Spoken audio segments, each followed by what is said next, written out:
네, 여러분 안녕하십니까. MBN 뉴스와이드 시작하겠습니다. 먼저요, 김유진 아나운서, 이고은 변호사와 함께 사건 사고 소식부터 살펴보도록 하겠습니다. 어서 오십시오. 안녕하세요. 무단횡단을 하다가요. 무단횡단을 하니까 경찰이 한 남성을 잡았습니다. 그런데 그 남성의 정체가 좀 깜짝 놀랄 만합니다. 우선요, 무단횡단을 하다가 어떻게 경찰이 잡은 거죠? 우연히 일대를 순찰 중이던 경찰이 우연히? 이 모습을 보고 예. 적발을 했다고 합니다. 지난 20일 서울 영등포구 대림동 일대에서 강력범죄 예방 순찰을 하고 있던 경찰은 왕복 4차로를 무단횡단하려는 70대 남성과 그 일행을 발견을 하게 됩니다. 영상을 보시면 알겠지만 이게 짧은 건널목 수준이 아니었고요. 왕복 4차로 도로였습니다. 예. 그리고 반대편 차선에서 지금 차들이 계속 오는 그러네요. 상황이었잖아요. 그런데 정작 무단횡단하는 사람들은 아랑곳하지 않고 도로를 건너갔고 오히려 차들이 이 사람들이 피해서 멈춰서는 그런 모습이었습니다. 예. 순찰 중에 이런 상황을 목격한 경찰은 우선 순찰차 안에서 차량 방송 마이크를 통해서 이들을 제지하고 나섰습니다. 당연한 거죠. 경찰이 저렇게 순찰을 하다가 무단횡단을 하는 사람이 있으면 멈추라고 얘기를 했을 거예요. 그러면 이 남성은 멈췄습니까? 그렇지를 않았습니다. 예. 경찰이 차량 마이크를 통해서 멈추라라고 지시를 했음에도 불구하고 이 남성 계속해서 무단횡단을 이어갔고요. 뭔가 수상하다라는 점을 느낀 경찰이 이 남성을 뒤쫓았고요. 결국 골목에서 검거되고 말았습니다. 예. 그런데 이 남성이 잡히고 나서 경찰한테 좀 황당한 얘기를 했다면서요. 네, 경찰이 뭔가 수상한 거예요. 그래서 네. 신분증 좀 달라라고 요구를 했는데 이 신분증 제시를 거부를 합니다. 그러면서 뭐라고 얘기했냐면은 나는 미국 시민권자다라는 황당한 주장을 시민권자다. 네, 늘어놓는 예. 거예요. 그러면서 신분증 제시 자체도 거절을 했고요. 그래서 경찰이 계속해서 신원 확인을 요구하자 이 남성 현장을 이탈하려는 이런 시도까지 했습니다. 예.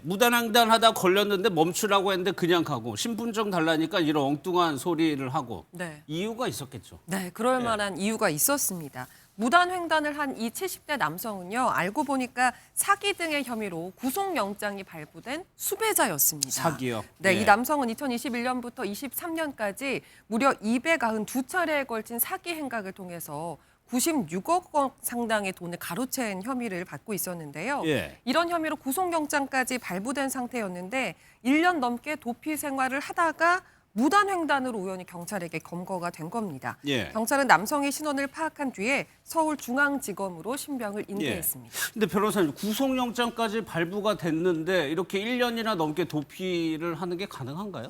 사실 요즘 굉장히 과학사가 발달이 됐기 때문에 현재는 예. 쉽진 않습니다. 그렇지만 아예 없는 일도 아닌데요. 통계를 좀 보면은 예. 실제로 대규모의 경제사범이나 어떤 정치사범 내지는 조직범죄를 저지른 경우에는 이렇게 도피를 하는 경우들이 왕왕 있습니다. 그래서 해외로 출국하는 경우도 있고 또 일종의 생활 반응을 없애기 위해서 자신의 휴대전화는 끄고 다른 이 차명폰이나 여러 가지의 이제 방법들을 사용하고요. 또 자신 명의로 된 계좌나 신용카드 사용하지 않는 등의 방법으로 도주를 하는 경우가 있습니다. 예. 그래서 보통 조사 일정이 잡히면 뭐 건강상의 이유를 들든 여러 가지 갖가지 핑계를 대면서 시간을 법니다. 그래놓고서는 도주해버리는 경우가 있는데 최근에는 사실은 골목만 가더라도 CCTV가 여러 개가 그렇죠. 있고요. 예. 또 휴대전화 기지국 조회라든지 다양한 과학사들이 발달이 됐기 때문에 사실상 구속 상태에서 오랜 기간 동안 도주하기는 현재 이 과학사 기법 하에서는 좀 어렵다. 결국은 잡힌다. 이렇게 생각하시면 될 것 같습니다. 만약에 저 사람이 저때 잡히지 않았다면 더 도망을 다닐 수도 있었던 상황입니다. 그런데 아까 혐의가 사기라고 저희가 말씀을 드렸죠. 그 금액이 96억이나 된다는데 어떻게 이렇게 사기를 친 겁니까? 네, 이 남성은 사기 피해자들에게 자신이 아프리카 정부 인사와 친분이 있다. 아프리카에서 금 37kg을 들여오려고 하는데 운송비가 필요하다. 운송비에 투자를 하면 이 금을 한국에서 팔아서 수익의 일부를 나눠주겠다. 예. 이런 말로 속여서 투자금을 가로챈 것으로 지금 전해지고 있는 상황입니다. 요 몇 년 사이에 금값이 굉장히 많이 올랐고 또 그랬죠. 비싸잖아요. 예. 저 남성이 들여온다고 속였던 금 37kg을 오늘 시대로 따져보니까 67억 원이 넘더라고요. 그러다 보니까 혹했던 피해자가 많았던 것 같고 피해 금액도 굉장히 컸던 것 같습니다. 예. 경찰이 순찰 중에 우연히 이 범인을 잡았다고 말씀을 드렸죠. 그런데 이렇게 수배자들을 우연히 검거하는 사례가 왕왕 있어요. 네, 그렇습니다. 서울경찰청에서도 유사 사안이 있었는데요. 실제로 지난달 21일에 이 신림동 일대를 이 기동순찰대가 이렇게 순찰을 하던 중에 담배꽁초를 투기하는 남성을 발견한 거예요. 예. 근데 경찰관을 보고서 황급히 자리를 떠나려는 겁니다. 예. 그래서 경찰이 이 A 씨의 상대로 신분 확인을 좀 요구하자 갑자기 A 씨가 한 번만 봐달라. 신분증만 보여주면 되는데 그쵸. 한 번만 봐달라면서 막무가내로 이 택시에 탑승하려 했던 겁니다. 그러면서 계속해서 신분증을 요구하자 A 씨 대담하게 경찰한테 봐달라, 돈을 주겠다라면서 경찰관을 회유하려는 시도를 했습니다. 그래서 신분을 확인해 보니까 이 A 씨 역시나 사기 혐의로 체포영장이 발부된 대상이었고 이 예. 때문에 도망가려고 했던 것이었고요. 지금 우리가 앞서 이야기했던 사건은 90억대의 사기인데 이 남성은요. 이 무려 177억 원을 예. 가상화폐를 이용해서 이 다중 피해자를 발생시킨 사건의 범인이었고요. 피해자가 무려 1,300여 명이나 됐던 이 대형 사기 사건을 저지른 피의자였습니다. 예, 경찰은 확실히 직업적인 그런 낌새가 있는 것 같아요. 수상하니까 보자고 했고 잡은 건데 그런데 당연히 이렇게 도피 중에 검거가 되면 처벌이 더 가중되겠죠. 네, 그렇습니다. 물론 자신의 범죄로 스스로 도망간다고 해서 범인도피죄 등이 추가로 성립되는 건 아닙니다. 예. 범인도피죄 같은 경우에는 내가 도망가는 것이 아니라 다른 사람을 도피하게 만들어주거나 은닉하는 경우에 성립하는 범죄이기 때문에 죄명이 또 하나 추가되는 것은 아니지만요. 수사 과정에 적극적으로 협력하거나 또 자신이 자신의 잘못을 인정할 경우에는 법원에 선처가 되지만 반대로 이렇게 체포영장 내지는 구속영장이 발부됐는데 도주했다가 검거될 때는 처벌 형량 자체가 상당히 높아질 수 있습니다. 예. 그래서 스스로 자수한 것이 아니라 이 도주를 이어가던 중에 검거됐을 경우에는 동일선상에 있는 죄명을 저지른 피의자나 피고인보다 훨씬 더 실질적인 형량이 높다 이렇게 생각하시면 될 것 같습니다. 알겠습니다. 이 소식은 마무리하고요. 에이펙 소식으로 넘어가겠습니다.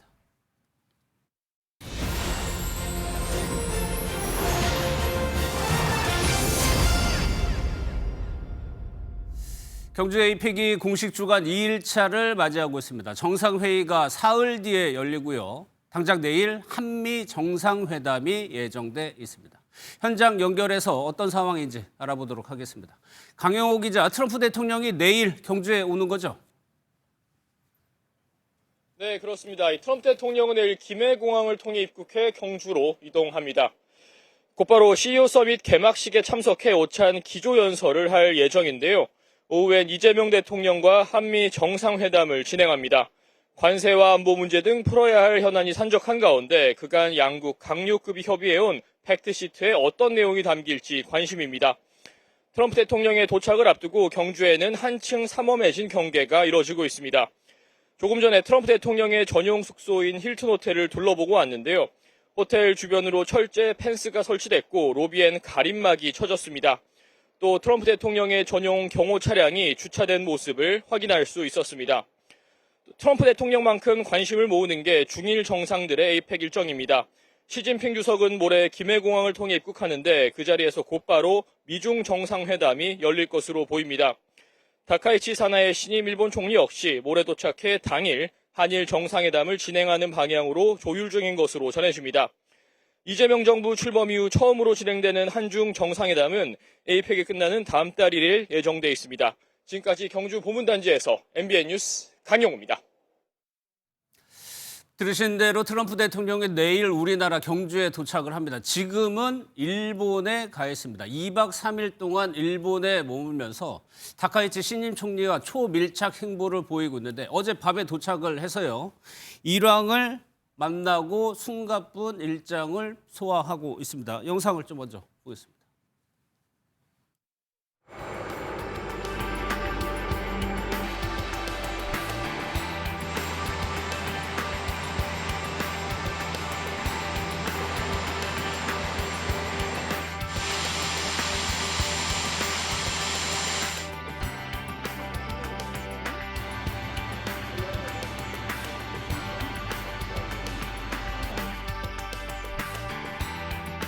Great man. Great man.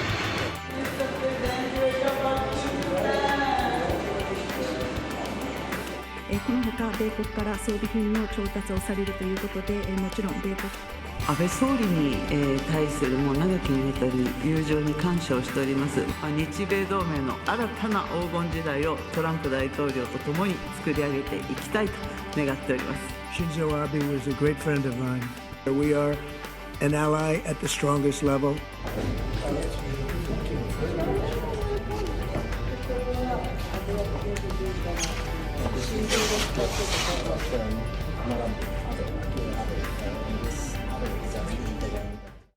일본은 트럼프 대통령을 그야말로 극진하게 환대하고 있습니다. 그 정상회담에서도 아베 전 총리가 언급이 되죠. 이유가 있는데 저 정상회담이 사실 예정된 시간보다 조금 지연이 됐단 말이에요. 이유가 있었죠. 이 두 정상이 오늘 처음 만난 거잖아요. 예. 일종의 상견례 자리였는데 예정보다 10분 정도 지연된 이유가 다름 아닌 야구 때문이었다고 합니다. 다카이치 총리는 회담장에 들어서면서 트럼프 대통령의 방에서 함께 경기를 보다가 늦었다 이렇게 설명을 했다고 하는데요. 실제로 오늘 미국 프로야구인 메이저리그 월드시리즈 3차전 경기가 있었습니다. 예. 두 정상은 TV로 함께 이 경기를 관전했던 것으로 보입니다. 예, 트럼프 대통령이 일반적으로 저희가 알기에 골프 좋아하는 그래서 황금 골프공이 나온 거거든요. 그런데 야구도 상당히 좋아하는 것 같고 특히나 오타니 선수가 워낙 뛰어난 활약을 하니까요. 네, 그렇습니다. 트럼프 대통령뿐만 아니라 이 다카이치 일본 총리 같은 경우 이 두 사람 모두 다 야구를 좋아한다라는 공통점이 있습니다. 트럼프 대통령 같은 경우에는 뉴욕 양키즈의 오랜 팬이고요. 또 이 다카이치 일본 총리 같은 경우에는 한신 타이거스의 오랜 팬으로 알려졌습니다.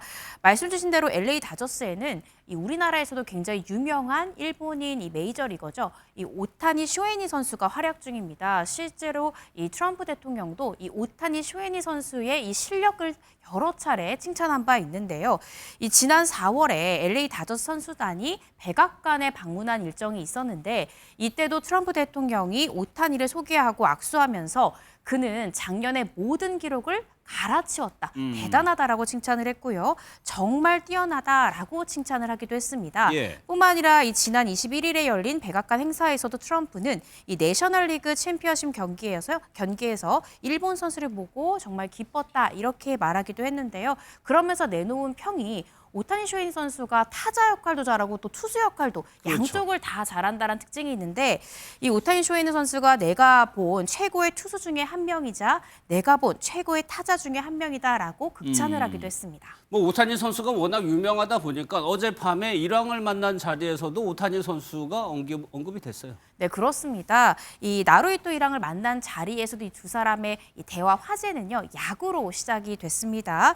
당시 이 두 사람의 만남 당시에 야구에 대한 이야기를 나눴는데 실제적으로 이 천황이 트럼프에게 오타니 선수를 공개적으로 칭찬했던 일화를 언급하면서 이 미국 사회가 일본인 선수를 받아들여준 부분에 대해서 감사하다라는 이 감사의 뜻을 직접 전하기도 했습니다. 예. 그런데 또 한 사람의 공통 분모가 있습니다. 바로 아베 전 총리인데 두 사람 다 아베 전 총리하고 아주 밀접한 관계가 있어요. 맞습니다. 트럼프 대통령과 아베 총리는요. 일단 재임 기간이 3년 8개월 정도 겹칩니다. 예. 그 기간에 14번의 정상회담을 했고요. 26번의 전화통화 그리고 골프 라운딩을 여러 차례 가지면서 개인적인 일정을 함께하면서 굉장히 친밀한 신뢰관계를 쌓아왔습니다. 예. 트럼프 대통령은 최근 아시아 순방을 떠나는 전용기 안에서 위대한 인물인 아베는 내 친구였고 다카이치를 매우 좋아했다 이런 말을 했는데요. 예. 이 말대로 다카이치 총리는 고 아베 총리의 정책 노선을 계승하고 있는 후계자라는 평가를 받고 있습니다. 이렇게 친아베라는 공통 분모를 갖고 있다 보니까 양국 정상이 여러 차례 아베 전 총리를 언급하면서 친밀한 분위기를 연출했다고 전해지고 있습니다. 그러다 보니까 이번에 다카이치 총리도 그 6년 전인가요? 5년 전인가 아베 전 총리가 트럼프 대통령을 맞았을 때 그 방법 그대로 지금 하고 있습니다. 네, 그렇습니다. 말씀 주신 대로 아베 전 총리와 함께했던 일정과 동일한 수순으로 나아가고 있는데요. 이 트럼프 대통령의 첫 이 방일 일정이 말씀드린 대로 이 나루히토 일왕을 만난 것이 방일 첫 일정이었습니다. 예. 그리고 오늘 오전에 이 다카이치 총리와 정상회담을 가졌고요. 함께 오찬을 가진 후에 지금 이 총리와 함께 요코스카에 있는 주일 미군 기지를 방문을 합니다. 이 미군 기지 방문 후에 한 차례 이 총리와 함께 또 골프를 즐길 예정이다라고 하는. 하는데요. 2019년에도 고 아베 총리와 함께 트럼프 대통령 이 골프 회담을 회동을 가진 그런 일이 있었습니다. 그런데 사실 우리의 관심은 트럼프 대통령이 과연 우리나라에 왔을 때 북한 김정은 위원장을 만날 수 있느냐죠. 만났냐인데 트럼프 대통령은 계속해서 김정은 위원장 들으라고 얘기를 계속하고 있습니다. 그 얘기 한번 들어보겠습니다. Got along great with Kim Jong-un. I liked him. He liked me. If he wants to meet, I'll be in South Korea. I think the answer would be, yeah, I would do that, sure. It's our last stop. So it's pretty easy. I'll be in South Korea, so I can be right over there. Well, we have sanctions. Well, that's pretty big to start off with. I would say that's about as big as you get. 아직까지 가능성은 그렇게 높아 보이진 않지만 저번에도 성사된 적이 있어서 기대감은 뭐 있는 게 사실인데 그러다 보니까 지금 그럼 만난다면 어디서 만날 것이냐, 원산에서 만날 것이냐, 어디서 만날 것이냐 여러 가지 얘기가 나오고 있습니다. 맞습니다. 그런데 최근에 개성과 원산이 후보지로 지금 떠오르고 있다는 예. 분석이 나오고 있는데요. 우선 개성을 언급한 건 민주당의 박지원 의원이었습니다. 박 의원은 트럼프 대통령이 북한 쪽으로 가서 월북을 해서 판문점 혹은 개성 호텔에서 만남을 가질 수도 있다 이런 이야기를 꺼냈는데요. 하지만 그러면서도 만난다면 가능성이 가장 높은 곳은 판문점이 될 것이다 이런 예측을 내놓기도 했습니다. 예. 다만 판문점에서 개성까지의 거리가 뭐 40-50분 정도 거리에 불과하기 때문에 개성이 될 수도 있다 이런 언급을 한 거란 설명이고요. 또 다른 전문가는 오늘 한 방송에서 트럼프 대통령이 김해공항에서 에어포스 원 전용기를 타고 원산으로 날아갈 수도 있다. 이제 이런 가능성을 이야기를 했습니다. 예. 원산은 일단 김정은 위원장의 고향이기도 하고요. 관광지구로 굉장히 잘 조성해 놓은 곳이잖아요. 그렇죠. 게다가 이 원산의 갈마 비행장은 굉장히 최신식으로 잘 마련을 해둔 곳이기 때문에 예. 김 위원장 입장에서는 자랑하고 싶을 만한 공간이다. 이제 그렇기 때문에 두 사람의 만남이라는 퍼포먼스의 무대로 적합하다. 이제 이런 설명입니다. 예. 또 트럼프 대통령이 저 원산을 언급한 적이 있었죠. 북한은 해변을 많이 가지고 있다. 이렇게 얘기를 한 바가 있습니다. 그러면 박원권 이화여대 교수 연결해서 실질적인 좀 가능성 한번 따져보겠습니다. 교수님 나와 계시죠? 네, 안녕하세요. 트럼프 대통령이 이제 급기야 대북 제재 해제까지 언급을 했거든요. 북한이 네. 좀 관심을 가질 만한 이슈를 던졌다고 봐야 되는 건가요? 예, 그렇게 판단합니다. 예. 지난 9월 21일 김정은 위원장이 꽤 길게 한 40분가량 대남 대미 정책을 얘기를 하면서 몇 가지 조건을 얘기했거든요. 그중에 핵심 중에 하나는 앞으로는 비핵화 협상이 아닌 핵 군축 협상을 하자. 근데 사실상 미국뿐만 아니라 뭐 중국 심지어는 러시아도 북한을 사실상의 핵 보유국으로 인정할 수는 없습니다. 예. 그러니까 핵 보유를 인정하는 길에는 대북 제재 해제라는 것을 통해서 일부 핵은 보유한 형태가 돼서 결국은 핵 보유가 되는 그게 이제 인도와 파키스탄 모델 같은 거거든요. 아, 예. 그리고 실질적으로도 북한이 2016년 이후에 포괄적 대북 제재로 인해서 김정은 위원장이 원하는 수준의 그런 경제 발전과 개발은 여전히 한계가 있습니다. 예. 그런 면에서 대북 제재를 언급한 카드는 김정은 위원장 입장에서는 좀 귀가 솔깃할 수도 있다라고 판단합니다. 그러면은 트럼프 대통령이 어떻게 보면 할 수 있는 얘기를 지금까지 다 한 것 같은데 그래도 지금 아직 북한에서 응답이 없단 말이에요. 이건 어떻게 그렇습니다. 해석해야 돼요? 글쎄, 뭐 그거는 말씀드린 것처럼 지난 9월 달에 아주 명백하게 자신들의 입장을 밝혔고요. 예. 거기에 또 핵심은 이전에 2018, 19년은 북한식 표현에 의하면 이제 순회 회동, 그러니까 정상 간의 만남을 통해서 뭔가 문제를 해결하려고 했다면은 예. 이번에는 그런 것이 아니라 오히려 조건을 맞춰보는 실무 회담을 통해서 일정 수준 뭐가 합의가 이뤄진 후에 마지막으로 만나겠다. 이제 그런 생각을 갖고 있고요. 또 하나 북한이 내세운 조건 중에 하나는 대북 적대시 정책을 먼저 철회하라라는 것인데 예. 대북 적대시 정책으로 늘 얘기하는 것은 연합훈련과 전략자산 전개의 중단입니다. 예. 그러니까 그런 식의 어떤 좀 더 성의 있는 모습들을 밝혀야 되는 거고요. 결정적으로 트럼프 대통령이 뭐 기자들 질문에 이런 얘기를 답을 하고 있는데 이게 네. 어떤 구속력이 있는 것은 전혀 아니지 않습니까? 그렇죠. 예. 그러니까 2018, 19년에도 트럼프 대통령이 이런 비슷한 얘기들을 막 했기 때문에 만났는데 사실상 김정은 위원장 입장에서는 그게 어떤 유의미한 합의로 이루어지지 않았다는 걸 너무 잘 알기 때문에 예. 이번에도 그런 일종의 트럼프의 함정에 빠지지 않기 위해 좀 조심하는 모습이 연출되고 있다. 그렇게 판단이 됩니다. 트럼프 대통령이 한국에 더 머무를 수도 있다를 얘기했으면 답이 없으면 트럼프 대통령이 혹시 북한에 대해서 더 던질 만한 당근책이 있을까요? 글쎄 뭐 이 정도로면은 상당히 뭐 그 의지를 표명하고 있는 거고요. 예. 좀 더 나간다면은 뭐 그 비핵화라는 얘기를 넣지 않더라도 당연히 여러 가지 그 얘기들을 할 수 있다라고 해서 일단 더 만나자. 그리고 이번 만남을 통해서 북한이 원하는 그런 여러 가지 형태의 것들을 시작할 수 있는 그런 협상의 어떤 처음 단추를 꿰자. 뭐 그런 식으로 좀 얘기를 할 가능성도 있죠. 예. 그러니까 미국 대통령이 이렇게까지 얘기하고 그냥 빈손으로 만약에 미국으로 돌아간다면 북한 입장에서도 조금 부담스러운 측면이 있겠죠. 그렇습니다. 북한의 김정은 또 고민이 깊어질 수밖에 없는 게 예. 이런 식으로 적극적으로 사실 북한이 원하는 소리까지 해주면서 만나자고 하는데도 끝까지 거절할 경우에는 이제 트럼프의 불예측성이라는 게 있지 않습니까? 예. 어떻게 나올지 모르는 거죠. 그렇죠. 2017년에 북한의 김정은 입장에서는 악몽 같은 아주 뭐 화염과 분노 그런 식으로 엄청나게 강력하게 몰아붙인 적이 있지 않습니까? 북한을.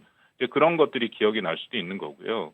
또 하나 뭐 가능성을 놓고 본다면 만약에 북한의 김정은 위원장이 트럼프를 만난다면 올 한 해 시진핑과 푸틴, 트럼프를 다 만난 세계 지도자를 다 만난 북한의 지도자가 돼버리거든요. 예. 그러면 나름 또 위상을 높이고 자리매김을 할 수도 있기 때문에 뭐 그 가능성도 보지 않을까 싶긴 하지만 전반적으로는 말씀드린 것처럼 조건이 맞지 않고 예. 앞에서 잠깐 말씀을 하시던데 그 만남의 장소도 사실은 여의치 않습니다. 또 결정적으로 이런 식으로 만남을 통해서 2018, 19년에 뭐 자신들이 원하는 걸 하나도 받지 못했기 때문에 예. 만나지 않을 가능성이 여전히 저는 더 크다라고 생각합니다. 아, 더 높다. 만약에 네. 만나게 된다면 미국의 현직 대통령이 북한으로 들어가는 일은 더 가능성이 낮은 건가요? 그거는 글쎄 뭐 제가 이해하는 미국의 상황에서는 불가능한 일이고요. 예. 지난번에 2019년 6월 판문점에서 만났을 때 북측으로 잠깐 이동한 적이 있었죠. 한두 걸음 들어갔다 예. 나온 거. 그 정도까지는 경호상에서도 그것도 사고인데 예. 그 정도까지는 되는데 지금 이 상황에서 전혀 뭐 준비가 안 된 상태에서 방금 말씀하신 뭐 개성이라든지 원산으로 간다. 그건 미국 대통령으로서는 저는 불가능한 일이다라고 생각합니다. 마지막으로요. 지금 일본에 머무르고 있습니다. 다카이치 총리하고 아주 긴밀한 모습들을 연출하고 있는데 이런 것들이 우리나라에게 부담으로 작용하는 측면도 있을까요? 우리나라한테는 뭐 도전과 부담, 도전의 요인도 있고 우리에게 좀 유리한 요인도 있죠. 그러니까 가장 핵심 중에 핵심은 미국이 관심을 갖고 있는 거는 결국 대만 해협 문제에서 일본이 적극적으로 협력을 하는 건데 예. 일본이 적극적으로 협력을 해준다면 한국이 여기에 대해서는 상대적으로 부담을 좀 덜 수가 있습니다. 다만 그 좀 우려가 되는 것은 이번에 나온 걸 보니까 미국과 일본이 중점 투자하는 항목이 희귀 광물이랑 첨단 기술, 공급망 같은 것들이거든요. 예. 이거는 우리도 매우 중요한 거기 때문에 이런 참여 기회를 우리도 보장받을 필요는 있다라고 판단이 됩니다. 알겠습니다. 오늘 말씀은 여기까지 듣도록 하겠습니다. 고맙습니다. 예, 감사합니다. 예. 마지막으로 좀 북한 반응 살펴볼 텐데 뭐 다분하지 않고요. 최선희 외무상이 푸틴 대통령 만나는 영상이 공개가 됐습니다. 그 영상 한번 보겠습니다. 만나서 반갑습니다. Здравствуйте, очень рада вас видеть взаимно. В Пекине поговорили подробно о наших отношениях, о перспективах развития. Все идет по плану, там они, в общем-то, знают. 그때 따뜻한 만남을 가졌다는 거 전해 들었습니다. 뭐 이례적인 상황입니다. 미국 대통령은 계속 만나자고 하는데 북한의 외무성은 지금 러시아 가서 푸틴을 만나고 있어요. 맞습니다. 어제였죠. 푸틴 대통령은 최선희 외무상을 만나서 북러 관계가 계획대로 진행이 되고 있다, 발전되고 있다면서 김정은 국무위원장에게 안부를 전하기도 했습니다. 예. 조선중앙통신은 이번 만남으로 양국 관계의 전략적, 동맹적인 성격이 더 공고화됐다, 이런 내용을 밝히기도 했는데요. 특히 러시아가 현재 북한의 지위와 안전, 주권 이런 것들을 수호하는 노력과 조치에 전적인 지지를 표명했다. 이 내용을 굉장히 강조를 했어요. 예. 이는 북한이 사실상의 핵 보유국의 지위를 굳히기 위한 수순으로 이걸 러시아가 용인을 했다. 우리는 러시아를 뒷배로 두고 있다. 이제 이런 것을 과시하기 위한 것으로 보인다. 이런 분석입니다. 또 북한이 트럼프 대통령의 러브콜은 계속해서 무시하면서도 굉장히 러시아와는 밀착하는 모습을 보여주면서 예. 몸값 높이게 나섰다. 이런 아, 분석도 예. 나오고 있는 상황입니다. 정동영 장관은 오늘 내일 중에 김여정 부부장이 입장을 표명할 것이다. 이렇게 전망을 했는데 조금 더 지켜보도록 하고 두 분과는 여기서 마무리하도록 하겠습니다. 정치권 소식으로 넘어가겠습니다.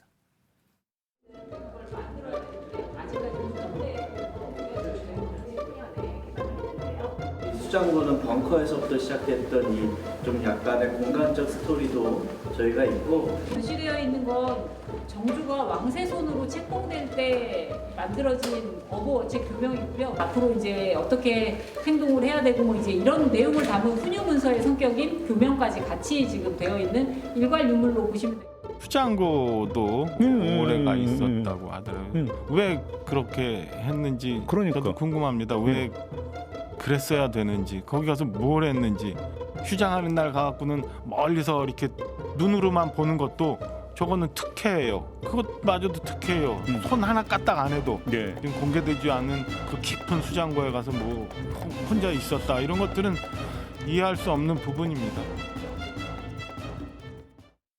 네, 두 분과 살펴보도록 하겠습니다. 박원석 전 국회의원, 김근식 전 국민의힘 비전전략실장 나오셨습니다. 어서 오십시오. 안녕하세요. 예.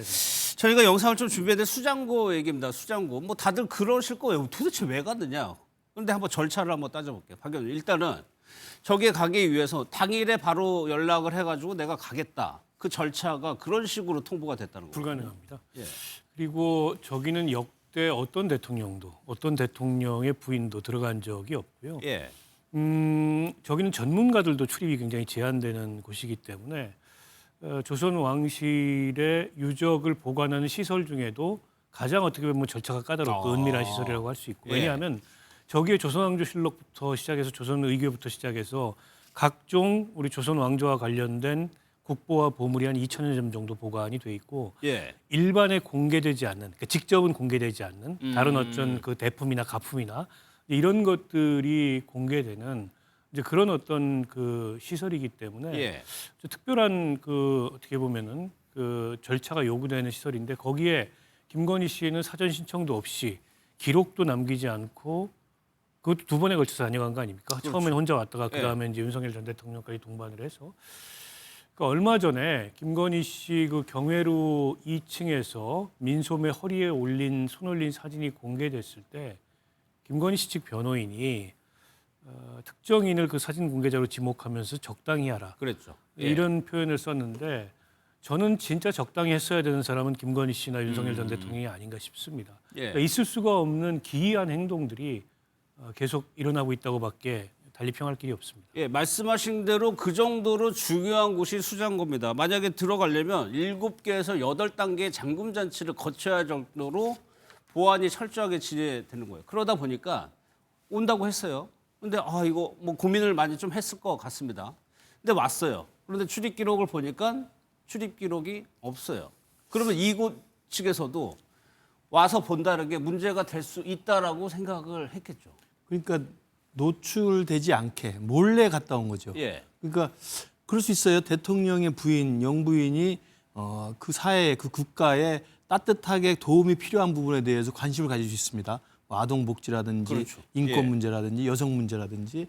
그런데 이제 그렇다면 김건희 여사가 대통령 배우자 영부이니까 문화유산 뭐 보존에 대해서 각별한 관심을 가질 수 있습니다. 그러니까 그건 공개적으로 하는 거죠. 공개적인 무슨 세미나를 한다든가 전문가들을 초청해서 듣고 정책에 뭐 건의를 한다든가 예. 공개적인 행보를 한다면 할 수 있겠지만 저게 문제가 되는 이유는 몰래 갔다는 거 아닙니까? 예. 그 몰래 가는 건 영부인으로서의 자기 행보를 하는 게 아니라 일개인 자연인으로서의 저는 공적 그 권한을 사적으로 사유한 거라고 볼 수 있죠. 예. 그게 저는 제일 큰 문제라고 생각합니다. 그렇죠. 예. 본래 김건희 여사가 결혼 전에 했던 게 문화기획 전시였기 때문에 뭐 관련돼서 관심을 가질 수 있어요. 예. 좋게 해석을 하면. 근데 거기까지라고 한다면 공식적이고 공개적이고 당당하게 일정을 잡아서 공식적인 일정에 따라서 움직였어야 되는 겁니다. 근데 바로 연락을 해서 문체비서관실에서 간다고 하고 갔다 온 내용을 전혀 기록하지 않고 몰래 무슨 도둑고양이 갔다 오듯이 했기 때문에 예. 저는 분명 개인적인 목적과 의도가 있었을 거라고 생각합니다. 개인적인 목적과 의도. 그거 아니고 어떻게 저희 설명이 되겠습니까? 이제 그 부분에서 더 의혹이 커지는 거예요. 예. 그래서 지금 갔다 온 사람들이 기록해 놓는 것을 보면 다 이유를 기록하고 갔다 오는 거 아닙니까? 요거 잠깐 볼까요? 그럼요. 요게 이제 출입 일지입니다. 그 수장고를 들어가기 위해서는 요렇게 적어야 된다는 거예요. 네. 출입 시간하고 출입 사유를 뭐 당연히 분명히 적어야 되겠죠. 뭐 경납이란 거 뭐 분리시켜 놓고 열람한다는 것도 전문가가 가서 또 뭐 볼 게 있어서 보는 거 이런 거 아니겠어요? 근데 기록이 없다는 것은 다른 사적 개인적 의도와 목적을 가지고 갔을 수 있다. 저는 그게 정말 또 사람들로 하여금 더 화가 나게 하는 거라고 생각해요. 그게 저는 참 궁금하시죠, 박 의원님도. 아니 궁금하기도 하고 네. 그 앞서 이제 11차례 뭐 경복궁, 덕수궁 네. 등등을 때로는 혼자, 때로는 이제 대통령 동반해서 다녀갔다는 것과 연관지어서 보면 이분들이 혹여라도 대통령과 대통령의 부인이라는 공인이 아니라 마치 과거의 왕조 시대 때 왕이나 왕비가 된 것 같은 그런 어떤 그 심리를 갖고 있었던 거 아닌가라는 생각밖에 들지 않고요. 그래서 그런 어떤 과거의 왕들이나 혹은 왕실이 누렸던 그런 뭐 권위 기운 이런 걸 느껴보기 위해서 저런 이해하기 어려운 행동을 한 건 아닐까. 기운을 특히나 느껴보기 이제 저분들이 위해서. 약간 뭐 예. 주술적 그 관심이 많다고 알려져 있잖아요. 예. 뭐 주변에 법사, 무슨 스승 이런 사람들도 많고. 아니 그게 아니고서는 상식적으로 납득이 안 갑니다. 영부인이 각별히 우리 문화유산에 대해서 관심을 가지고 그 문화유산을 이 어떻게 보면 이제 세계에 알리는데 예. 역할을 하고자 했다면 앞서 우리 김근식 교수님 말씀하셨듯이 공개 일정이어야 하고 예. 그 문화유산의 가치와 위상을 높이고 세계인들에게 홍보하는 이런 활동이어야 됩니다. 그렇죠. 이번에 에이펙에서 경주 금관 이런 것처럼. 근데 예. 본인만 가서 아무 기록도 남기지 않고 일종의 특권적 지위를 그렇게 이 사사롭게 누려가지고 거기 예. 다녀온 거잖아요. 그것도 2번씩. 궁금해요. 정말 도대체 왜 그랬을까? 어떤 동기, 예. 무슨 목적이 있어서 지금 궁궐도 마찬가지로 잘 남들은 일반인에게 공개가 안 되는 이를테면 명성왕후의 침소까지 왜 다녀갔을까? 그리고 왜 그 어좌에 아무리 옆에서 부추긴다 그래도 예. 생각 없이 그렇게 앉았을까?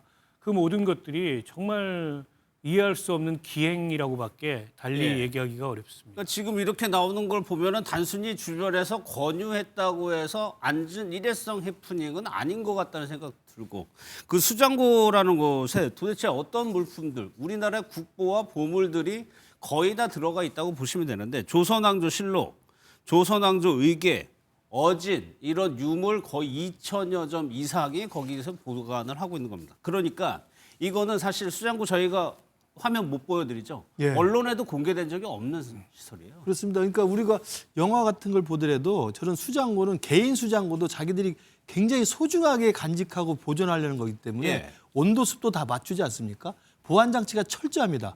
뭐 눈 인식, 그다음에 지문 인식, 그리고 각종 모든 사람이 들어갈 수 없게 만든 여러 가지 전자장치들도 많이 만들어 놓고 있어요. 그러니까 예. 최고의 최첨단 보안 시설로 만들어 놨을 거라고 생각이 듭니다. 8단계, 7단계 그 보안 장치를 통과해야 되는 것이고요. 그러니까 저기를 가는 데는 정말 꼭 필요한 경우에 사전에 허락을 득한 다음에 공식적인 절차와 과정을 통해서 들어가는 예. 그리고 공개적으로 허용될 수 있는 목적과 사유를 가지고 들어가는 거거든요. 근데 그게 전혀 무시된 거죠. 갑자기 간다라는 연락만 받고 기록에 대한 그 기록을 몰래 숨겨가지고 남기지 않고 그리고 저기 가서 무슨 의도로 무슨 일을 했는지 알 수 없는 상황이기 때문에 예. 정말 저는 민비 아니 명성왕후. 명성왕후의 침소에 가서 부부가 있었다는 것도 사실은 또 온갖 추측을 낳게 합니다. 예. 명성황후 침소에 두 부부가 10분 정도 있었다고 지금 전해지는데 예.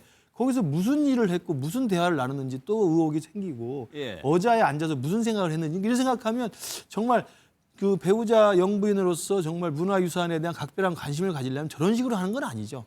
저는 정말 공적 지위를 사적으로 개인적으로 농단한 거라는 생각이 듭니다. 예.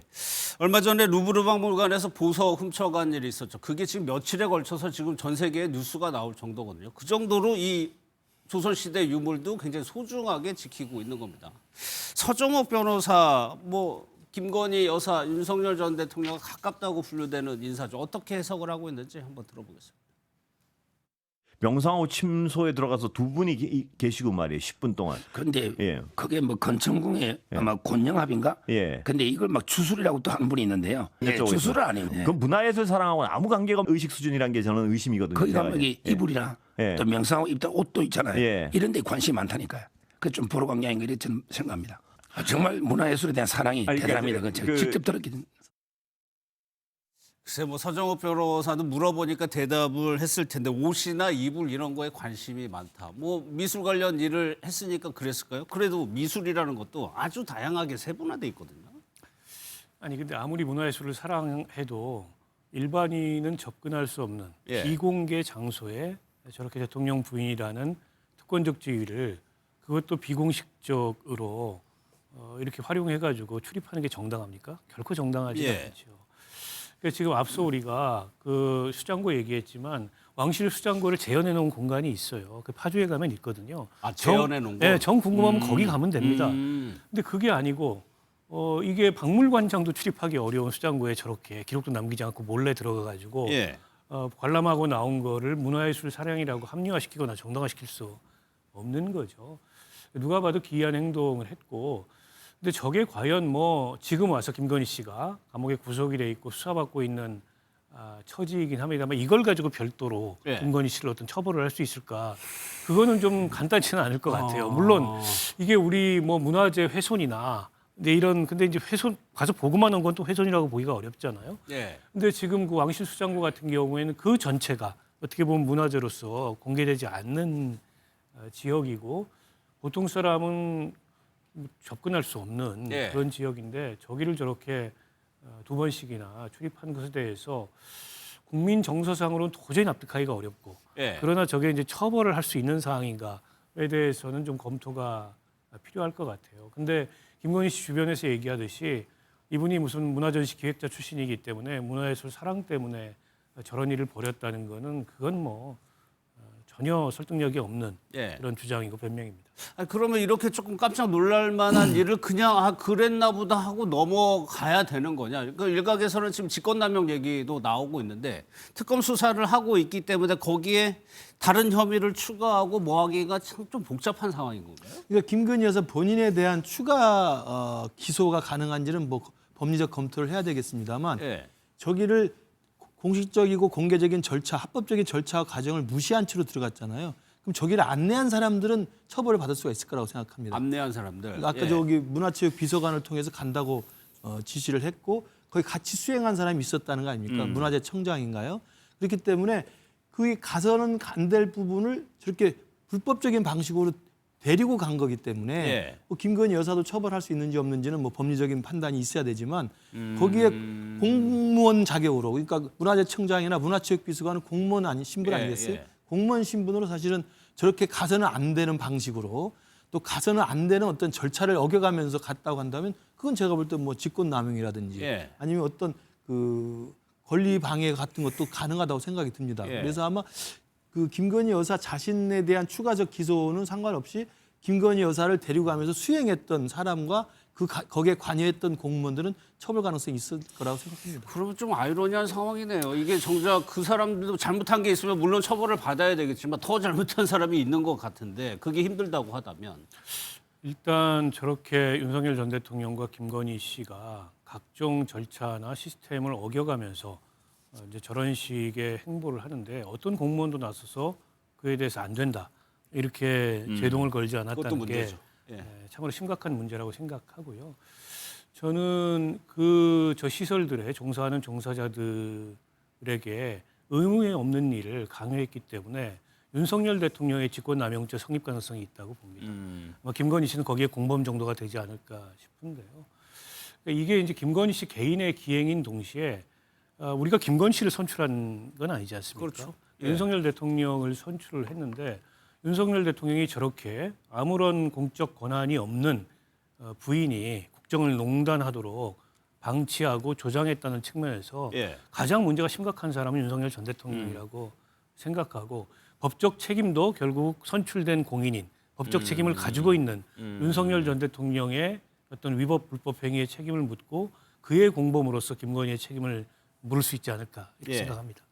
또 하나요. 통일교 측에서 이제 김건희 여사에게 줬다는 그 샤넬백의 전달 경위가 지금 전성배 씨, 건진법사가 입을 열고 있는데 아주 자세하게 진술을 했습니다. 선물이 건너갈 때마다 잘 받았다고 김건희 여사가 연락을 해왔다는 거예요. 처음에는 사실 특검 수사 초반에는 굉장히 입을 다물었지 않습니까? 그랬죠.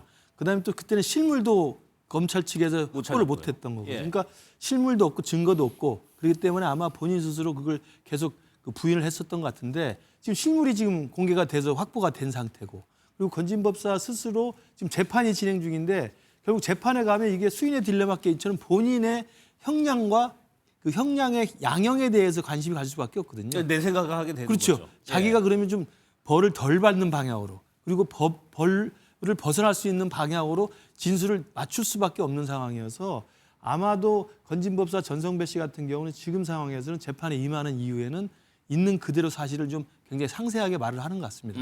그래서 샤넬백도 전달이 다 됐다는 걸로 지금 진술을 지금 재판장에서 하고 있고 예. 지금 오늘 또 나온 기사로는 그 전달되는 과정에 김건희 여사가 어떻게 반응했는지를 굉장히 또 구체적으로 세심하게 또 예. 이야기를 하고 있습니다.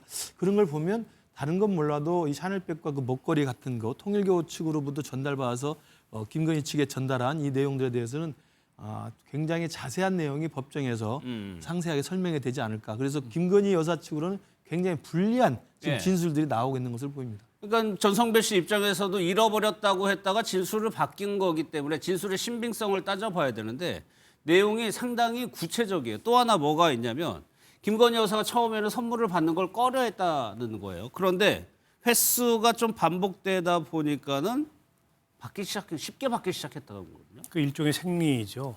그 전성배 씨 같은 경우에는 더 이상 김건희 씨를 보호할 이유가 없습니다. 예. 이게 이제 윤석열 전 대통령이 탄핵되기 전이나 혹은 김건희 씨가 감옥 가기 전에는 본인이 범행을 부인하면 그게 동시에 이제 김건희 씨에 대한 보호이기도 하고 예.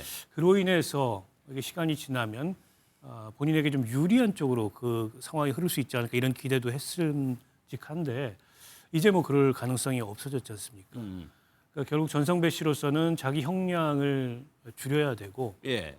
그러면 이제 있는 그대로 본인이 확보한 물증까지 포함해서 증언을 할 수밖에 없고 그게 이제 법정에서 나타나고 있다고 보고요.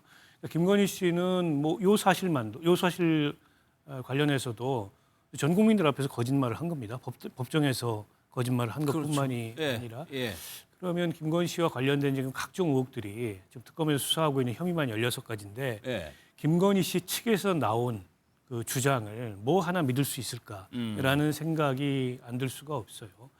그리고 전성배 씨가 지금 얘기하는 게 꾸며내서 할 수 있는 얘기가 아닌 게 본인이 결국에 돌려받은 그 물증을 다 이제 특검에 제출을 예. 한 거 아니겠습니까? 그리고 기존에는 어쨌든 자기 범행을 부인해 보려고 했으나 이제는 있는 그대로 진술을 하는 게 예. 맞겠다 싶어서 있는 그대로 진술한다 이렇게 얘기를 하고 있고 그렇게 해서라도 본인 형량을 줄이는 게 전성배 씨로서는 최대의 그렇겠죠. 목적이 될 수밖에 예. 없기 때문에 지금 전성배 씨 관련된 각종 다른 논란들도 좀 있습니다. 청탁 논란, 인사청탁 논란도 있고 또 이 공천 개입 논란도 있고 그런 어떤 논란이나 혐의들 특히 이제 김건희 씨와 연관된 부분에 있어서도 알려지지 않았던 새로운 진술이 나올 가능성도 있다 이렇게 보입니다. 그러니까 건네진 선물에 대해서 이제 김 여사가 어떻게 대응했는지가 하나씩 나오는데 또 하나가 샤넬백 그 샤넬 직원이 이런 진술을 했어요.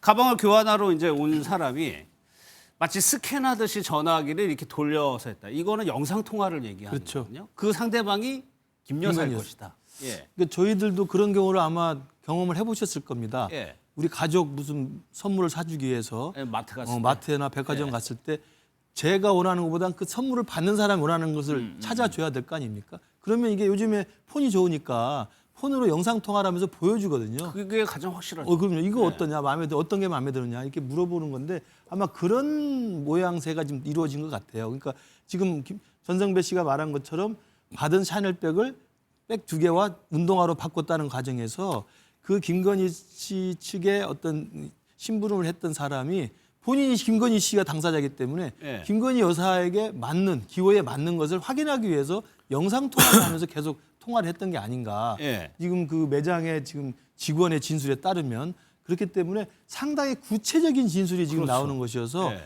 아 이게 선물은 확실하게 김건희 여사를 상대로 한 것이다. 그리고 김건희 여사가 원하는 내용으로 물건을 받고 갔다는 것들이 지금 법정에서 확인이 되고 있는 그런 예. 상황인 것 같습니다. 그러니까 영상 통화의 당사자를 명확하게 본 것 같지는 않아요. 그런데 이어폰을 끼고 이렇게 화면을 이렇게 보여줬다는 건 좀 이상한 행동이죠. 그래서 영상 통화한 거 아니냐는 건데 저는 또 하나 이 부분이 어제 그 전성배 씨 재판에서 그런 질문이 나왔던 것 같아요. 그러면 김 여사 측에서는 왜 이 선물들을 왜 돌려준 것 같으냐라고 물어보니까 건진 법사가 사고가 나든지 말썽이 나든지 생각해서 돌려준 것 같다라고 얘기를 하거든요. 그러면 이때부터 문제가 될 것 같아서 생각을 했다는 거 아니에요?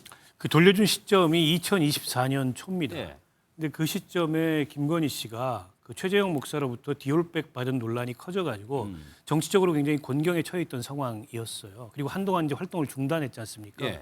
그 시점하고 이게 맞물려 있는 것 같아요. 때문에 그 최재형 목사로부터 받은 디올백 이외에도 본인이 그동안에 받았던 이제 각종 뇌물이나 이런 것들이 알려지게 되거나 예. 문제가 될 소지를 염려해서 돌려준 것 같아요. 서희건설 그 회장이 자수를 했을 때 당시에도 마찬가지로 김건희 씨 측으로부터 선물로 줬던 것을 돌려받았다 그렇죠. 이렇게 얘기를 했잖아요. 예. 그 돌려받았던 시점도 비슷합니다. 그러니까 그 디올백 논란으로 인해서 김건희 씨가 뭔가 청탁을 받고 뇌물을 받는다. 이런 뭐 알선수재 역할을 중간에서 한다. 이런 어떤 정치적 논란이 커지니까 훗날이든 아니면 그 당시든 예. 그런 논란이 추가적으로 불거질 거를 우려해서 돌려준 게 아닌가. 그렇게 그럼 추정이 지금 됩니다. 와서 생각을 해보면 2024년 초에 김건희 여사, 뭐 이게 윤 전 대통령이 알았는지 모르겠지만 김건희 여사 혼자는 일단 자기가 받아온 것들이 있으니까 이거를 어떻게든 수습하려고 애쓰던 시기가 되는 거거든요. 근데 지금 보면 저게 달까 싶은 게 있어요. 그렇죠. 그런 그러니까 의문도 지금 있죠. 돌려줬다고 건진법사 통해서 통일교로부터 받은 거, 예. 또 서희건설로부터 받은 거 이외에 다른 것들은 잘 알려지지 않았는데 군데군데 이제 김건희 씨가 무슨 인사 등등에 개입했던 흔적들이 굉장히 많지 않습니까? 예. 그리고 유경옥 전 행정관이라는 분이 키를 쥐고 있고 김건희 씨의 최측근으로 지금 뭐 샤넬백 등등의 심부름도 그분이 중간에서 했는데 컨테이너 하나가 없어졌다 이런 얘기가 있어요. 무언가를 보관하고 있는. 예. 그래서 그 행방에 대해서 특검도 아마 추적을 하고 있을 텐데 아직까지 확인은 예. 안 됐지만 추정컨대 거기에 이제 각종 무슨 선물이나 혹은 뇌물이나 이런 것들을 보관하고 있었던 그런 보관 시설이 아니었나. 라는 그런 말도 있습니까? 라는 추정이 있는데 모르죠. 그건 이제 확인이 아직 안 된 그렇죠. 거니까 확인을 예. 해봐야 될 것 같고 어찌 됐건 간에 그 당시 시점상 이 짐작컨대 최재형 목사로부터 디올백 논란이 커지고 그리고 각종 이제 언론이 그에 대해서 집중 취재 보도를 하면서 네. 혹여 김건희 씨가 다른 어떤 그 청탁이나 이런 걸 받고 뭘 한 거 아니야? 근데 이런 어떤 이슈에 대해서 모든 언론이 쫓고 있을 때였습니다. 예. 때문에 혹여라도 기존의 통일교로부터 혹은 서희건설 등으로부터 이제 받았던 그런 어떤 뇌물이 문제가 될까 싶어서 예. 일단은 돌려준 게 아닌가 그렇게 보입니다. 일단은 그렇게 돌려줘서 뭐 언론 보도라든가 수사를 통해서 드러난 것이 이제 지금 저희가 다뤘던 것들이고 더 있을지 여부에 대해서 뭐 글쎄 지금 특검의 수사 여력이나 뭐 이런 것도 등등 따져봐야 되겠지만은 더 나갈 수 있을까 싶기도 하고요. 그러니까 이제 지금 김건희 특검의 공식 법률 명칭이 명태균, 건진법사, 공천 관련된 이런 거지 않습니까? 예. 그러니까 통일교와 관련된 수사가 연결이 됐고 통일교 수사를 하는 과정에서 사실 이게 별건으로 새로 나온 거잖아요. 그러니까 저는 이 특검이 수사를 계속 확대해 가면서 김건희 여사가 이런 식의 매관매직이라고 의심될 만한 정황이 있는 그런 선물과 고가의 물건을 주고받은 정황이 추가로 밝혀질지는 두고 봐야 될 것 같습니다. 예. 그러나 제가 보기엔 지금 김건희 특검은 최근에 많은 지금 논란의 여지에 쌓여 있지 않습니까?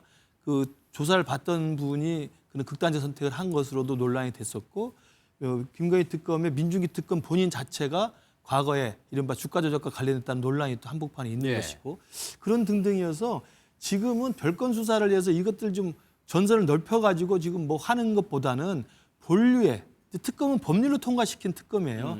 그 법률에 특검법 이름이 정해져 있습니다.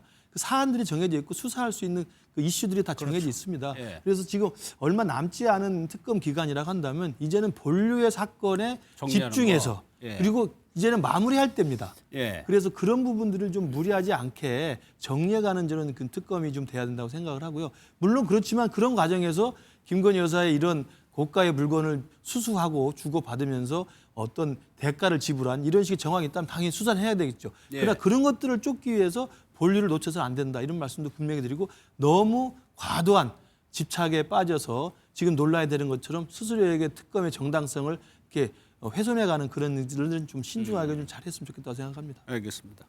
내란 특검에서는 황교안 전 총리 자택에 대한 압수수색을 시도했는데 실패했습니다. 왜 그런지 영상을 좀 보겠습니다.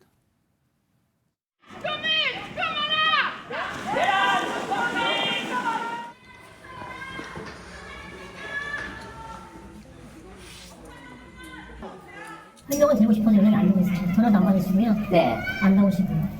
그 변호인도 혼인된 셈이 아직 없습니다. 전화에. 원래 압수수색이라는 게 긴박하게 잘 모르게 진행하는 게 압수수색인데 지금 영상 보시면은 지금 깃발도 보이고요. 지지자들이 그 집 앞에 온 거예요. 이게 어떻게 됐냐 봤더니 황 전 총리가 직접 SNS에 그런 거 올렸다면서요. 그러니까 저도 이제 이 부분도 저는 제가 볼 때 특검의 좀 과도한 수사와 또 그렇다고 황교안 전 총리 아닙니까? 예. 법무부 장까지 하셨던 분이고 그 황교안 전 총리의 또 과도한 저런 대응이 만드는 해프닝이라고 생각합니다. 압수수색 영장에 떨어졌으면 압수수색 하게 돼 있습니다. 예. 그리고 압수수색의 내용이 내란 선전선동 혐의로 이제 황교안 전 총리를 지금 압수수색 하겠다는 건데 우선 특검, 내란 특검이 조금 과도하게 지금 거의 쥐잡듯이 하고 있다는 생각이 드는 게 내란이라는 게 지금 12월 3일 비상계엄을 말하는 거 아니겠어요? 12월 3일 비상계엄을 내란이라고 우리가 가정해 본다면 그 12월 3일 비상계엄을 선전선동했다는 혐의로 지금 압수수색하겠다는 건데 예. 그 문제가 되는 것은 12월 3일 비상계엄이 있은 며칠 하루 이틀 뒤에 SNS에 올린 글입니다. 뭐 한동훈을 체포해라. 우원식을 체포해라. 이런 글을 올렸다는 거예요. 그러니까 마치 비상계엄을 지지하고 두둔하고 오히려 더 비상계엄을 옹호하는 듯한 발언을 했다는 이유로 선전선동 혐의로 압수수색 영장을 신청한 건데 예. 이건 너무 과도한 겁니다. 과하다. 적어도 제가 아는 법리적 상식으로는 예. 그 과거에 통진당 사건 때 이석기 씨가 주도했던 그 내란 예비 음모는요. 통진당 당원이라는 조직이 있었어요. 그러니까 내란이라는 것은 결집된 소수든 다수든 다수의 결집된 조직이 다수의 위력을 가지고 내란을 벌이는 겁니다. 그래서 예. 그 조직원이 선전선동을 하고 사람들 앞에서 대중을 선동했다면 그게 내란의 선전선동죄 혐의가 받을 수 있겠죠. 그럼 황교안 총리가 12.3 비상계엄에 연관이 돼 있는 건 아니지 않습니까? 전혀 그 결정 과정 바깥에 있었던 거 몰랐던 걸 거고. 예. 그리고 문제가 되는 SNS도 비상계엄이 해제된 다음에 올린 글입니다. 물론 그 내용은 제가 절대 동의하지 않습니다만 예, 예. 정치적으로 비난받을 내용이지 이게 내란에 대한 선전선동 혐의로 압수수색까지 당할 내용은 아니라는 말씀 분명히 드리고요. 두 번째로는 한동훈 전 총리도 마찬가지예요. 본인이 법률가 출신이고 법무부 장관을 했고 통진당을 해산시켰던 분이고 헌법에 따라서. 황교안 전 총리. 그렇죠. 예. 그리고 국무총리까지 권한대행까지 하셨던 분인데 어찌됐든 간에 압수수색 영장이 발부받아서 그 영장을 집행하는 데 있어서 예. 문 밖으로 나오지도 않고 농성을 하면서 다른 지지자들을 불러서 이걸 막으려고 했다는 건 예. 제가 볼 때 그것도 어울리지 않는다. 적절한 행동은 아니었다고 생각합니다. 이른바 뭐 무력 시위를 그렇죠. 보이는 이건 장면이요. 예, 지지자들 모아서 사실은 인간 사실을 만들어서라도 예. 영장 집행을 막았다는 결론밖에 되지 않거든요. 예. 그래서 결국 특검이 못 들어갔습니다. 그러니까 오늘 강제로 개문도 가능하다고 입장을 냈는데 그러면 박 의원님께서 보시기에 애초에 이 혐의요. 그러니까 들어간 이유가 있었을 겁니다. 그 혐의에 대해서는 어떻게 해요? 내란 선동 혐의로 고발이 된 사건입니다. 예. 12월 4일 날 말씀하셨듯이 SNS에 우원식 국회의장 체포하라, 황교안 대표도 체포하라 이런 글을 올렸어요. 12월 4일이면은 계엄 해제 직후고 어쨌든 전 윤석열 대통령이 일으킨 전 위헌 불법적인 비상계엄으로부터 내란으로부터 이제 국민들의 어떤 논란 이런 예. 상황이 아직 진정이 안 된 상태인데 저분이 전직 법무부 장관이고 총리고 대통령 권한대행이지 않습니까?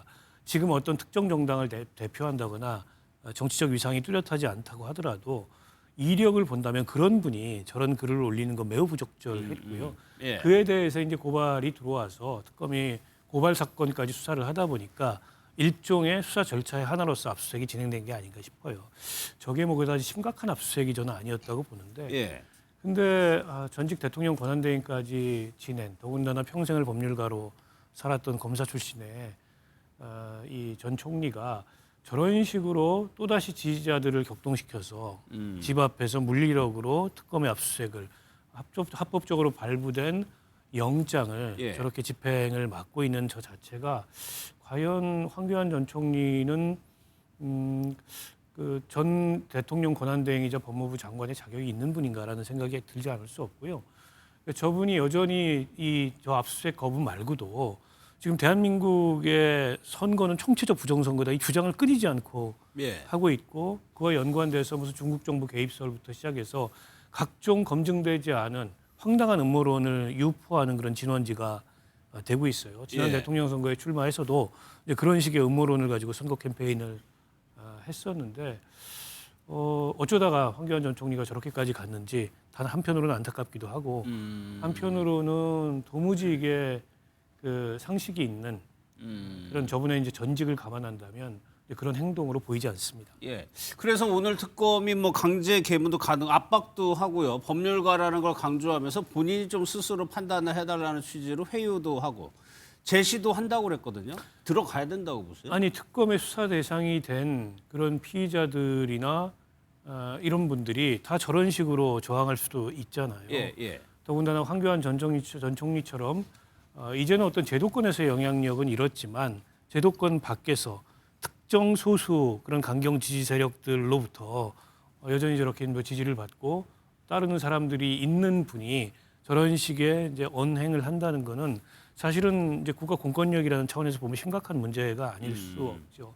때문에 특검에서도 저분의 지위가 저렇게 특별한 그 지위를 가졌던 분이 아니라면 예. 굳이 뭐 강제 압수수색 뭐 사실은 그런 지위를 갖지 않았던 분이면 저런 식의 저항도 못할 텐데 예. 이렇게까지 얘기 안 하겠지만 저분의 그런 경력이나 지위를 감안했을 때 이걸 과연 그냥 좌시할 일인가 이런 생각을 하지 않을 수 없을 것 같습니다. 알겠습니다. 이 내용도 좀 살펴보겠습니다. 전환기 시간에 트럼프 대통령이 내일 우리나라에 온다고 전해 들었죠. 트럼프 대통령에게 윤석열 전 대통령 면회를 가달라고 요청을 하는데 영상을 좀 보겠습니다. 트럼프 대통령께 간곡히 부탁드립니다. 이번 에이펙 정상회담으로 한국을 방문하신다면 감옥에 갇힌 윤석열 대통령 꼭 면회해 주실 부탁드립니다. 트럼프 대통령 응원도 많이 나가시고요. 그리고 제 편지를 그 전에 꼭 읽어서 윤석열 대통령 면회, 손연보 목사님 면회, 그리고 FBI 보내가지고 부정선거 척결자수 조사해달라 부탁드리는데 꼭 다 이루어지기를 같이 기도해 주시기 바랍니다. 윤 전 대통령 면회하고 손연보 목사도 만나달라. 사실 미국 대통령의 일정이라는 게 뭐 그렇게 간단하게 뭐 짜는 건 아닙니다. 이 전환길 씨가 이제 역사 강사를 이제 그만두고 예. 유튜버로 전환이 됐는데 본인이 지금 유튜버를 하는 과정에서도 지금 국내에서 하는 게 아니고 해외를 떠돌고 있지 않습니까? 그렇다면서요. 예. 미국에 가서 한참 있다가 최근에 또 일본 후지산 앞에 나타났다가 뭐 호주로 갔다는 소식까지 전해졌는데 제가 지금 볼 때 저 화면도 유튜브를 지금 호텔방에서 찍고 있는 것 듯한 모습이에요. 그러니까 자기는 해외를 유람하면서 호텔방에서 유튜브 방송을 하는데 그 예. 내용 또한 황당하기 그지없습니다. 예. 그러니까 윤석열 대통령을 지지하는 건 알겠는데 지금 에이펙 정상회의 하기 위해서 그 바쁜 일정을 짜서 트럼프 대통령이 일본 거쳐서 지금 한국 오는 건데 예. 그 윤석열 대통령 면회를 트럼프 대통령이 해달라고 요구하는 것. 그리고 거기에 만약에 저 전환길 TV를 보는 유튜버를 지지하는 사람들이 그게 가능하다고 생각하는 것. 저는 이게 상식적으로 이해가 되지 않습니다. 예. 불가능한 이야기고 황당한 이야기들을 하는 거거든요. 그러니까 오히려 뭐 저분이 나와서 저분의 성향은 우리가 일찍이 잘 알고 있기 때문에 윤석열 대통령 지지한다. 그다음에 부정선거 파헤쳐라. 계엄이 정당하다. 이런 얘기 하는 거야. 뭐 자기들끼리 모여서 그렇게 할 수 있는 거지만 지금 트럼프 대통령 보고 윤석열 목사 면회하고 손연보 목사 면회하고 더 황당한 건 그 뒤에 나오지 않습니까? FBI 수사단 보내가지고 차마 그 얘기는 못 그러니까요. 예. 부정선거 파헤쳐라. 저 정도면 제가 볼 때 망상에 가깝다고 생각합니다. 아니 근데 그러다 얘기 듣다 보니까 궁금한 게 이게 유튜브라는 게 조회수가 중요하고 그럼요, 예. 뭐 일부 수익과도 뭐 상관이 있다고 네. 하는데 그러면 안 보면 저런 얘기를 안 할 가능성이 높아지는 거예요. 근데 한다는 거는 그러니까 보는 사람이 있다는 거 그렇죠. 아닌가요? 보는 사람이 있고 그분들 스스로가 자기 정당화를 계속 강화하는 거예요. 저게 이제 소수의 정당성 강화라는 기제인데 예. 자기들끼리 모여서 자기들 스스로의 동굴에 빠져가지고 그게 옳다고 스스로 강조하면서 강화를 하는 거거든요. 상호 인식을. 그러니까 전한길 씨는 자신의 전한길 뉴스 유튜브를 보는 사람들 지지자들 모아서 수익을 창출하고 또 그 지지자 하시는 분들은 저 TV를 시청하면서 아 내가 옳은 거야. 부정선거가 맞는 거야. 역시 윤석열이 맞았어. 이런 것들 스스로 자기 정당화하는 것들이 상호 교환되는 거예요. 저는 저는 먹이사슬이라고 생각을 합니다. 뭐 저한테 어떤 비난이 올지 모르겠습니다만 그렇기 때문에 이제는 제가 볼 때 전한길 씨와 관련돼서는 지금 이제 와서는 저렇게 황당함이 지나치기 때문에 무시하는 게 저는 상책이라고 생각합니다. 저희가 뒤에 국민의힘 이제 이념 정책 살펴볼 텐데 그때 한번 다시 그거 네, 한번 네. 여쭤볼게요. 박 의원께서는 저런 어떻게 아니 뭐 우리 김근식 교수 표현하셨던 대로 일종의 이제 망상이죠. 근데 이제 저 망상을 실제로 믿고 지지하고 또 그에 대해서 뭐 유튜브에서 반응하는 이제 그런 어떤 그 이를테면 지지자들이 있는 겁니다. 일종의 망상 공동체가 있는 거죠. 전한길 씨는 그 망상 공동체를 통해서 한편으로는 이제 수익 추구도 하고 한편으로는 자신의 정치적 영향력을 계속 유지하기 위한 방편으로 저런 행동을 하는 건데 근데 전한길 씨가 효능감을 경험한 대목이 있다고 생각해요. 지난 국민의힘 전당대회 때 장동혁 그 후보, 김문수 후보 등을 불러놓고 너네 갈 거냐? 간다. 답변 받아서 실제 갔다 왔습니다. 봐라. 내가 이렇게 하니까 우리 지지자들이 나서가지고 실제 정치적 영향력을 행사하니까 이게 된다. 근데 이런 식의 효능감을 본인은 얘기하고 있을 거예요. 그래서 트럼프 대통령 물론 이제 뭐 국민의힘 대표보다는 굉장히 접근하기 어려운 그런 상대고 다른 나라도 아닌 미국의 대통령이 누군가 저렇게 뭐 호소한다 그래서 그런 정보가 가서 닿지도 않을 가능성이 높지만 어쨌든 전한길 씨는 자기 지지자들에게 혹세무민하면서 우리가 한번 이렇게 똘똘 뭉쳐가지고 윤석열 대통령을 지키기 위한 그런 행동을 했더니 국민의힘이라는 정당이 반응하고 당대표가 반응하고 그리고 점점 더 윤호거인 목소리가 커지고 있는 거 아니냐. 근데 이런 식의 주장을 할 수 있어요. 때문에 불가능하지 않다. 트럼프 대통령을 향해서도 간절한 우리가 이렇게 호소를 하면 그게 가서 닿을 수 있다. 이런 식의 언급을 하면서 일종의 자기 장사를 하는 거라고 보고 저도 답은 무시가 답이라고 생각합니다. MBN 뉴스와에 대해서 다뤄주면 안 돼요. 찰리 커크라고 스스로 이야기하는 것도 정말 저건 침소봉대입니다. 찰리 커크가 상당히 그 많은 주장을 했고 미국 내에서 이른바 청년들, 대학생들의 보수 세력 결집에 상당히 공을 들인 사람이에요. 그러나 그 사람은 몸으로 직접 대학 캠퍼스를 다 방문해서 그 미국 모든 대학 내에 그 보수 성향의 청년들, 대학생들 규합하고 조직하고 서로 토론하고 조직했던 사람입니다. 지금 전한길 씨 뭐 하고 있습니까? 호텔 전전하면서 지금 해외 유람하고 있어요. 유튜브 하나 틀어놓고 그냥 말만 하는 거거든요. 그러니까 어떻게 보면 이건 심할지 모르고 입만 살아 있는 겁니다. 그러니까 찰리 커크의 그 행보하고는 전혀 다른 겁니다. 질적으로. 그걸 어떻게 자기가 찰리 커크라고 자기 스스로를 과대 표현하면서 이 트럼프 대통령에게 윤석열 대통령 면회하라고 영문 편지까지 띄웁니까? 제가 볼 때 정말 저 정도면은 제가 좀 망상에 가깝다고 생각이 들어요. 박 의원님이 그만하라고 하셨는데 하나만 더. 왜냐하면 이제 내일 정상회담, 전한길 씨하고 제외하고 정상회담이 있단 말이에요. 1차 정상회담 때 기억나실 거예요. 그렇죠. 몇 시간 전에 갑자기 트럼프 대통령이 좀 생경한 트윗을 뭐 교회가 그렇죠. 탄압받고 있다고 했나요? 이런 막 트윗을 올려가지고 순간 긴장한 적이 있었거든요. 그거하고 그런 걸 혹시 기대하는 거냐? 이번에도 혹시 트럼프 대통령이 그럴 가능성이 있는 거냐? 어떻게 생각하세요? 이미 소년범 목사, 모두 이영훈 목사, 김장원 목사에 대한 사실은 미국 대통령 트럼프에게 잘 알려져 있었던 거고 그 부분에 대해서는 지난 워싱턴에서 1차 정상회담 때 트럼프 대통령이 그걸 최대한 활용했지 않습니까? 활용한 거다. 활용한 거죠. 일단 그게 선제적으로 제압하는 효과가 있는 거 아니겠어요? 그러니까 그런 것으로 사용하는 거리로 만약에 전한길 씨가 이야기하는 그 부정선거 이야기를 또 할까요? 저는 그렇지는 않을 거라고 봅니다. 그러니까 그 주한 미군 기지에 대한 수색이나 그다음에 한국에 있는 교회 원로들에 대한 압수수색 이 부분은 사실이기 때문에 팩트이기 때문에 그걸 문제 제기하면서 선제적으로 카드화시킬 수 있지만 부정선거에 대해서 제가 볼 때 트럼프 대통령이 같이 언급하는 건 저는 아닐 거라고 생각합니다. 그래서 아마 전한길 씨가 말하는 저 유튜브 내용은 트럼프 대통령을 움직이기보다는 아까 박원석 의원이 말한 것처럼 망상 공동체 안에서의 정당성에 관한, 그러니까 망상에 빠져 있는 사람들이 상호 자기 강화를 하는 거예요. 예. 전환길 씨는 전환길 지지자들을 강화시켜주고 전환길 지지자들은 또 전환길 씨를 강화시켜주는 상호 자기 강화의 작용이라고 생각합니다. 알겠습니다. 또 하나 우려되는 부분이 이제 극우 단체들이 경주로 향하고 있다고 합니다. 왜냐하면 시진핑 주석이 이제 경주에 가는데 반중 시위가 예상이 되고 있습니다. 영상을 좀 먼저 보겠습니다. 과거에 좀 뭐 집회 양상을 보면은 상당히 거친 시위들이 있었어요. 실제 시진핑 주석이 11년 만인가요? 이렇게 오는 상황에서 그렇게 펼쳐진다면은 외교적으로 상당히 좀 논란이 될 수도 있어 보이고 좀 우려가 됩니다. 그렇죠. 이거 큰 문제가 될 수 있기 때문에 좀 엄격한 단호한 대응이 좀 필요하다고 생각하고요. 물론 이제 국민들이 그 집회 시위 결사의 자유, 표현의 자유가 있기 때문에 에이펙이라는 그런 국제적인 굉장히 중요한 다자 회의가 예. 열리는 가운데 자기 주장을 얘기할 수도 있고 시위도 할 수 있다고 생각합니다.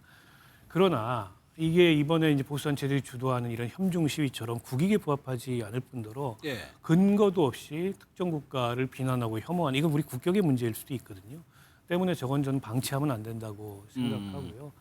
사전에 엄중하게 경고하고 단호하게 대응을 해야 된다고 보고 어찌됐건 간에 지금 이 열리는 에이펙 회의는 시기상으로도 우리에게 굉장히 중요한 그런 회의일 수밖에 없습니다. 예. 더군다나 미중 간의 정상회담이 경주에서 열리고 시진핑 주석이 무려 11년 만에 지금 방한을 하고 우리 대통령으로서도 사실은 그 개최국의 어쨌든 정상으로서 참가하는 모든 국 정상들하고 정상회담을 할 거고 예. 특히 이제 한미 한중 정상회담의 결과가 굉장히 주목되는 상황이잖아요. 그런데 저런 어떤 협중 시위나 이런 걸 통해서 우리 스스로에게 어떤 오물을 끼얹는 그런 모습은 전 지양해야 된다고 보고요. 물론 합리적인 주장, 타당한 주장 얼마든지 할 수 있다고 생각합니다. 그러나 저렇게 국가망신을 자초하는 저런 예. 시위는 저는 뭐 공권력이 엄하게 대처해야 된다고 봅니다. 알겠습니다. 다음은 법사위에서 나왔던 얘기 좀 다뤄볼 텐데 12월 3일 비상계엄이 있었죠. 이때 한동훈 전 대표가 어떻게 행동했느냐를 두고 좀 논란이 일었었습니다. 어떤 내용인지 직접 보도록 하겠습니다. 국민의힘 당대표를 비롯한 의원들이 먼저 솔선수범해서 들어와서 본회의장 들어와서 해제시킨 겁니다. 저희가 국민의힘 의원들 아는 사람들에게 일일이 전화했습니다. 그리고 일부는 당시 한동훈 대표에게도 전화해서 빨리 본회의장으로 들어와라.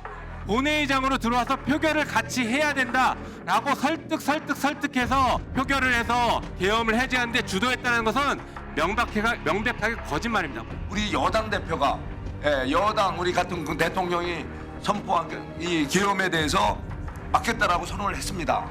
그리고 같이 11시에 그 의원들을 이끌고 국회로 들어왔죠. 하지만 한동훈 대표가 들어올 때 그 앞에서 경위한테 제지를 당했습니다. 제지를 당했고 왜냐면 국회의원이 아니니까 제가 경위한테 얘기를 해서 들어왔습니다. 그리고 한동훈 대표가 저한테 고맙습니다라고 꾹꾹 인사하는데 그 굉장히 떨리는 눈빛이었어요. 홍석준 의원님이 오늘 진짜 질문을 잘하셨어요. 진짜 존경합니다. 당일에 그런 것 같아요. 이제 송석준 의원 같은 경우는 솔선수범해서 주도를 했다라고 주장을 하는 거고 김영민 의원 같은 경우는 아니다. 우리가 다 설득 전화해가지고 겨우겨우 들어왔을 때도 한동훈 전 대표는 고맙게 생각을 했다는 취지인데 이거는 두 분의 생각을 한 분씩만 듣고 넘어갈게요. 저 두 양쪽 의견이 다 종합된 상황이 그날의 상황이었을 종합된 거예요. 상황. 그렇지 예, 않겠습니까? 예. 민주당에서도 다급한 상황이니까 자기들 자당 의원들에게도 빨리 오라고 전화했겠지만 자기가 개인적으로 아는 그 국민의힘 의원들에게 전화했을 수 있겠죠. 당연히. 의석수 생각해 보면 당연히 맞습니다. 왜냐하면 그 의석이 표결에 필요한 숫자가 있기 때문에. 네. 그래서 저는 저 말도 맞다고 생각합니다. 그리고 저 말도 맞다고 생각하는 게 한동훈 대표가 급하게 들어왔습니다. 네. 정말 죽을 각오라고 들어왔어요. 근데 의원 신분이 아니기 때문에 경위가 일단 막을 수는 있죠. 예. 그래서 김용민 의원 말대로 그 경위에게 길을 열어줘라. 라고 해서 들어오게 할 수 있죠. 그러니까 당연히 한동훈 대표 고맙습니다 할 수 있는 거죠. 예. 그러나 그 눈빛이 떨렸다는 것은 그 비굴하게 쫄아서 떨린 게 아니라 그 한밤에 계엄을 막겠다는 그 결사적인 의지를 가지고 왔기 때문에 긴장의 긴장감. 눈빛이었던 거죠. 그럼요. 예. 저는 그렇게 설명하는 것은 본인들은 열심히 했고 너희들 국민의힘은 그렇지 않다라는 걸 폄훼하기 위한 저는 말이라고 생각하고요. 예. 김용민 의원이 말했던 자당 의원 말고 국민의힘 의원들에게 전화했다는 것도 진실일 수 있고 경위가 제지했을 때 일시적으로 그 본회의장 문을 열게 도와줬던 것도 맞을 수 있습니다. 그러나 한동훈 대표가 뭐 떨렸고 굉장히 불안해했다는 이야기는 겁먹고 이런 저는 건 제가 볼 때 아니고. 굉장히 폄훼한 거라고 생각하고요. 왜냐하면 한동훈 대표 말도 맞는 게 이미 그 자서전에 회고록에 나와 있습니다만 비상계엄이 방송에 나온 순간 바로 자기 그 이른바 한동훈 개라고 생각되는 분들 그다음에 네. 당직자를 대동해서 바로 국회로 갔어요. 그리고 가면서 입장문을 바로 언론에 공개합니다. 비상계엄을 반대합니다. 온몸으로 막겠습니다라고 네, 바로 네, 몇 네. 분 만에 그 입장문이 제가 집에서 본 기억이 나요. 저 영상이었죠? 이게 당사 그렇습니다. 앞에서 네, 뭐 맞습니다. 찍은 거. 예. 저걸 하면서 바로 속보에 떴습니다. 예. 그러니까 저것은 집권 여당의 대통령인 윤석열 대통령이 비상계엄을 내렸을 때 그 여당의 대표가 단 1초의 주저함도 없이 자기 당직자를 데리고 당사에서 국회까지 가는 과정에 이미 입장문을 내서 단호하게 온몸으로 막겠습니다라고 이야기했는데 거기에 무슨 뭐 폄훼할 이거리가 뭐가 있습니까? 오히려 잘했다고 해줘야 되는 건데 저는 저렇게 김용민 의원이 자기들만 장사하고 뭐 한동훈 대표는 이렇게 깎아내리려고 하는 의도를 저는 이해할 수가 없습니다. 박 의원님은 어떻게 들으셨어요? 당시에 뭐 한동훈 대표가 어떤 행적을 보였는지는 언론에 대체로 공개가 돼서 다 알고 있고요. 예.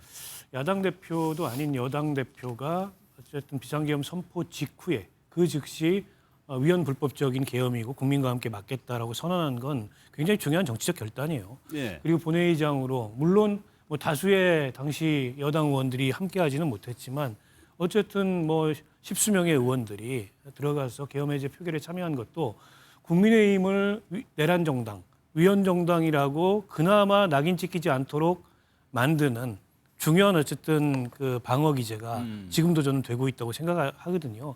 그 당시에 그날 밤 그런 행동이 없었다면 전부 다 들어가지도 않고 눈치만 봤다면 정말 빼도 박도 못하고 국민의힘은 이제 내란 동조당이 되는 예. 거였습니다.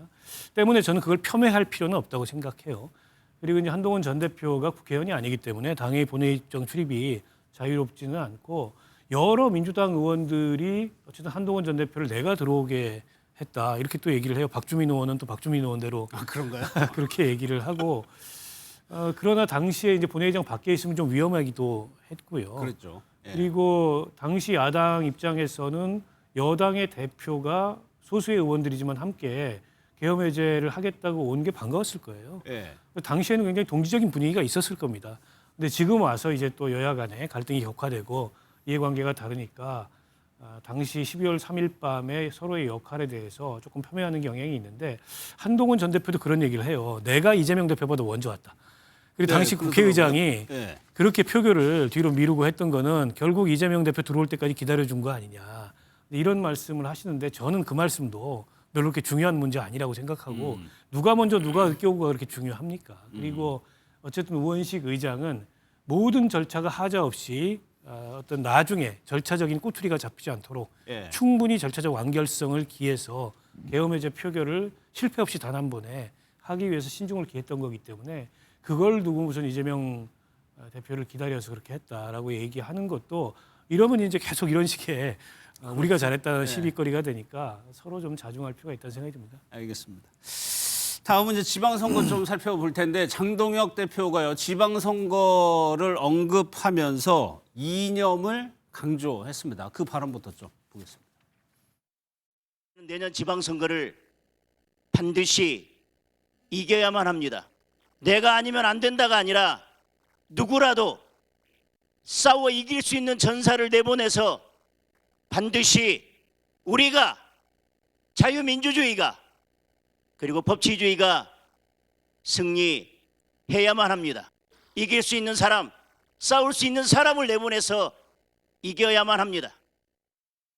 그럼 내년에는 도대체 어떻게 지방선거를 이길 것이냐. 사람을 잘 공천해야 돼요. 그렇지 않겠습니까? 선거 때마다 맨날 중도 타령해서 우리가 망한다고 생각합니다. 잘 싸우는 사람, 당에 헌신하는 사람, 이런 사람이 공천받아야 되는 거 아닙니까, 여러분?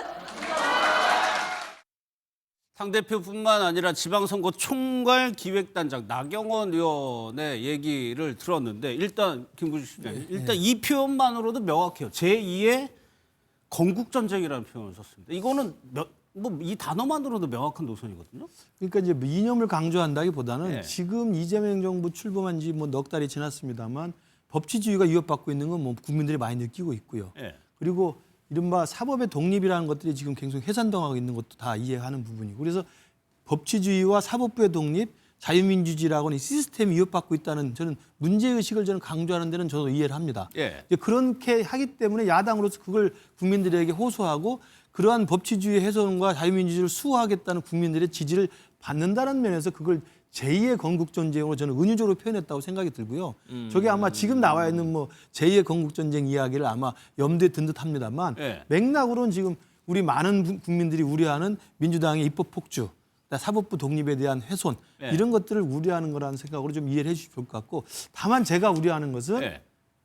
아까 나경원 총괄기획단장이 말한 중도 타령이라고 이야기하면서 중도는 의미가 없다는 것 좀 폄훼해버리는 저 인식은 저는 심각하다고 생각이 듭니다. 제가 이어서 이걸 질문하려고 하는 거예요. 그러니까 예. 지난번도 제 기억에 나경원 의원이 당대표 나왔을 때인가요? 그때 한번 중도는 별 의미 없다. 중도는 뭐 짜장에 짬뽕 섞은 거다. 뭐 이런 식의 이야기를 했던 것으로 제가 기억에 납니다. 그러니까 중도에 대해서 중요성을 아직도 모르는 거라고 한다면 우리 국민의힘이 내년 지방선거에서 저는 굉장히 어려울 수 있다고 생각이 들어요. 네. 결국은 우리나라 유권자 지형이라는 게 보수, 진보 양쪽으로 딱 나눠져 있습니다만 결국 선거에서 승패를 가르는 것은 가운데 있는 중도 진영 아니겠어요? 네. 이분들이 어떻게 보면 노무현 대통령을 찍었던 사람이고 박근혜 대통령을 찍은 사람이고 이명박 대통령을 찍은 사람이고 문재인을 찍은 사람이고 윤석열을 찍은 사람이고 또 이재명을 찍은 분들입니다. 네. 이분들이 찍은 사람들이 결국 대통령이 되고 승리하는 겁니다.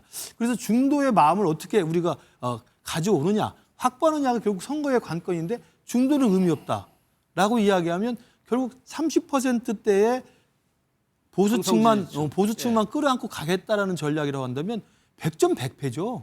아니 그래가지고 제가 제2의 건국전쟁 그 표현을 강조한 건데 나경원 이제 총괄기획단장이기 때문에 의미가 있다고 봐야 돼요. 그런데 저희가 평상시에 선거를 치를 때 가지고 있는 상식은 중도, 나중에는 결국 중도 싸움이라고 표현을 하잖아요. 그게 틀렸던 건가요? 그러니까 결국 이념 결집, 진영 결집 프레임으로 내년 지방선거를 치르겠다라는 게 지금 장동혁 대표, 나경원 기획단장의 생각인 것 같아요. 근데 저 진영 결집, 이념 결집의 프레임의 언어를 조금만 바꿔서 윤석열 전 대통령이 무너뜨린 헌법과 법치주의를 되찾는 이를테면 내란 청산 선거다라고 민주당이 규정하고 나오면은 국민들이 어느 쪽 손을 들어줄까요? 제2건국 선거하고 내란 청산 선거하고. 저는 현실 감각을 좀 잃어버린 게 아닌가. 지금 국민의힘 지도부가 이런 생각이 들지 않을 수 없고요. 야당은 결국 이제 중도 민심에 접근할 수 있는 민생 의제, 국민이 먹고 사는 문제. 지금 이재명 정부 들어서서 이재명 정부도 어쨌든 민생에 있어 성과를 내려고 여러 가지 뭐 코스피 5천부터 시작해서 정책들을 시행을 하고 있습니다만 또 그 사이에 부동산 정책처럼 야당이 비집고 들어갈 수 있는 그런 틈들이나 여지는 있거든요. 예. 근데 그게 아니라 어쨌든 윤석열 전 대통령이 거대한 어쨌든 위헌 불법 행위를 저질러서 내란이라는 우리 헌정사의 초유의 그런 일을 저질러서 정권이 교체되고 지금 야당이 돼서 치르는 선거에 다시 이념 결집, 진영 결집의 프레임을 내세운다는 건 어리석은 일이죠. 예. 저는 여당에서 그대로 맞불 놓을 거라고 생각합니다. 좋다 그러면 그렇겠죠. 이념 결집, 진영 예, 결집 예. 선거를 한번 치러보자. 누구에게 유리할까요? 과연 국민들은 내란 청산이 더 중요하다고 생각할까요? 제2의 건국전쟁이 중요하다고 생각할까요? 예. 조금만 생각해봐도 대단히 어리석은 프레임을 지금 국민의힘 지도부가 얘기하고 있는데 저게 왜 그러냐면 일종의 이제 확증 편향 안에 갇혀 있어서 그렇습니다. 이게 이제 에코 체인버 효과라 그러잖아요. 이 음향실 안에 들어가 가지고 소리치면 자기 귀에 자기 목소리만 계속 들립니다. 예. 지금 국민의힘 지도부가 그런 어떤 그 확증 편향 속에 갇혀 있고 장동혁 대표 그 효과에 이미 벌써 당대표가 되신 분이고 예. 나경원 의원도 결국에는 뭐 매번 선거 때마다 출마해서 강성 지지층들의 지지 기반 위에 서야 본인이 뭘 할 수 있다. 이런 어떤 그 체험적인 학습 효과를 얻은 것 같아요. 근데 저는 단언컨대 지금 국민의힘이 저런 전략으로 선거에 임했다가는 그나마 지금 어떻게 보면 여당의 각종 그 정책의 문제점들로 인해서 생기고 있는 틈새마저도 스스로 지우는 그런 어떤 실패한 선거가 될 가능성이 높다고 봅니다. 아니 그래가지고 저희가 이제 전환기 씨 얘기를 한 건데 이런 네. 흐름으로 간다면 결국에 지방선거가 임박하면 다시 또 전환길 TV 나가는 거 아닙니까? 저는 그게 정말 우리 당이 그렇게 가서는 안 된다고 생각을 합니다. 결국 뭐 그러면 이념 진영만 따져서 우리의 강경 지지층만 결집해서 싸우겠다라고 이야기를 하고 우리 스스로의 잘못을 끊어내지 못하고 우리 스스로의 잘못된 흑역사를 정리내지 못하는 상황에서 우리 편만 모아서 지방선거를 치르겠다고 한다면 사실은 100점 100패일 수밖에 없거든요. 예. 그렇다고 한다면 결국 대구, 경북, 부산, 울산, 경남 정도 먹겠다는 건데 그러면 그건 완전히 필패 폭망 아니겠습니까? 지난 2022년 선거 때 우리가 광역단체장 중에서 거의 다를 다 먹었는데 그렇게 된다면 정말 지방선거는 포기하는 저는 전략이라고 생각이 드는데 예. 우려하신 것처럼 만약에 저렇게 이념전쟁 그리고 중도 타령이라고 하면서 중도를 필요 없다라고 이야기하고 아까 제가 말씀드렸던 나경원 의원이 했던 건 중도는 짬뽕 짜장 섞은 것밖에 안 된다라고 이야기를 했던 거예요. 그렇게 해서 중도를 평화해버리면 결국은 선거의 관심은 그냥 영남 지역만 지키고 말겠다라는 전략밖에 되지 않습니다. 그렇게 되기 때문에 전환길 씨가 나와서 이야기하는 것처럼 부정선거 그리고 계엄 옹호 그리고 법치주의를 내세우되 자유민주주의 체제전쟁 이야기하면서 사회주의 독재를 막겠다고 하는 강경한 보수층들만 결집시켜서 선거를 치른다는 전략이라고 한다면 네. 그야말로 뺄셈 정치죠. 선거는 어떻게든 한 명이라도 더 지지를 확보해서 덧셈에 덧셈을 해서 결국 다수를 얻는 사람이 이기는 거 아니겠습니까? 근데 소수의 강성 지지층만 보였으면 그건 뺄셈 정치의 늪에 빠지는 겁니다.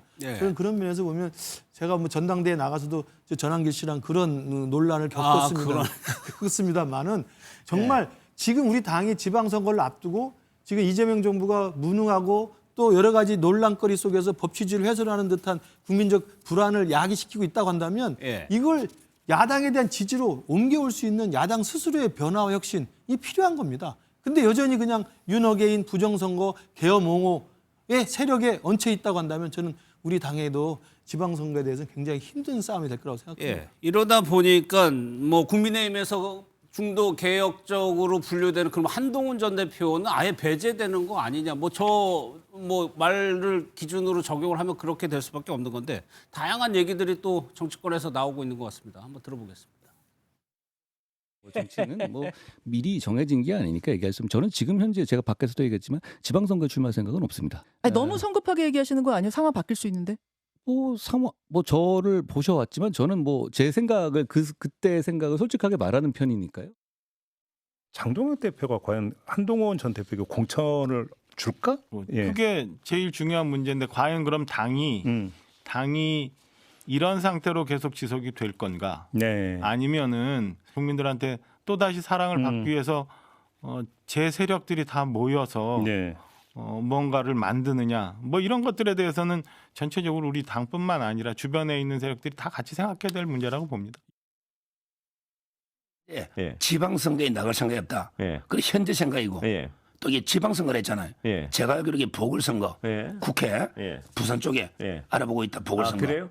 전재수 지역구나 또 이게 김도읍 지역구 있잖아요. 뭐 이런 이야기가 계속 듣깁니다.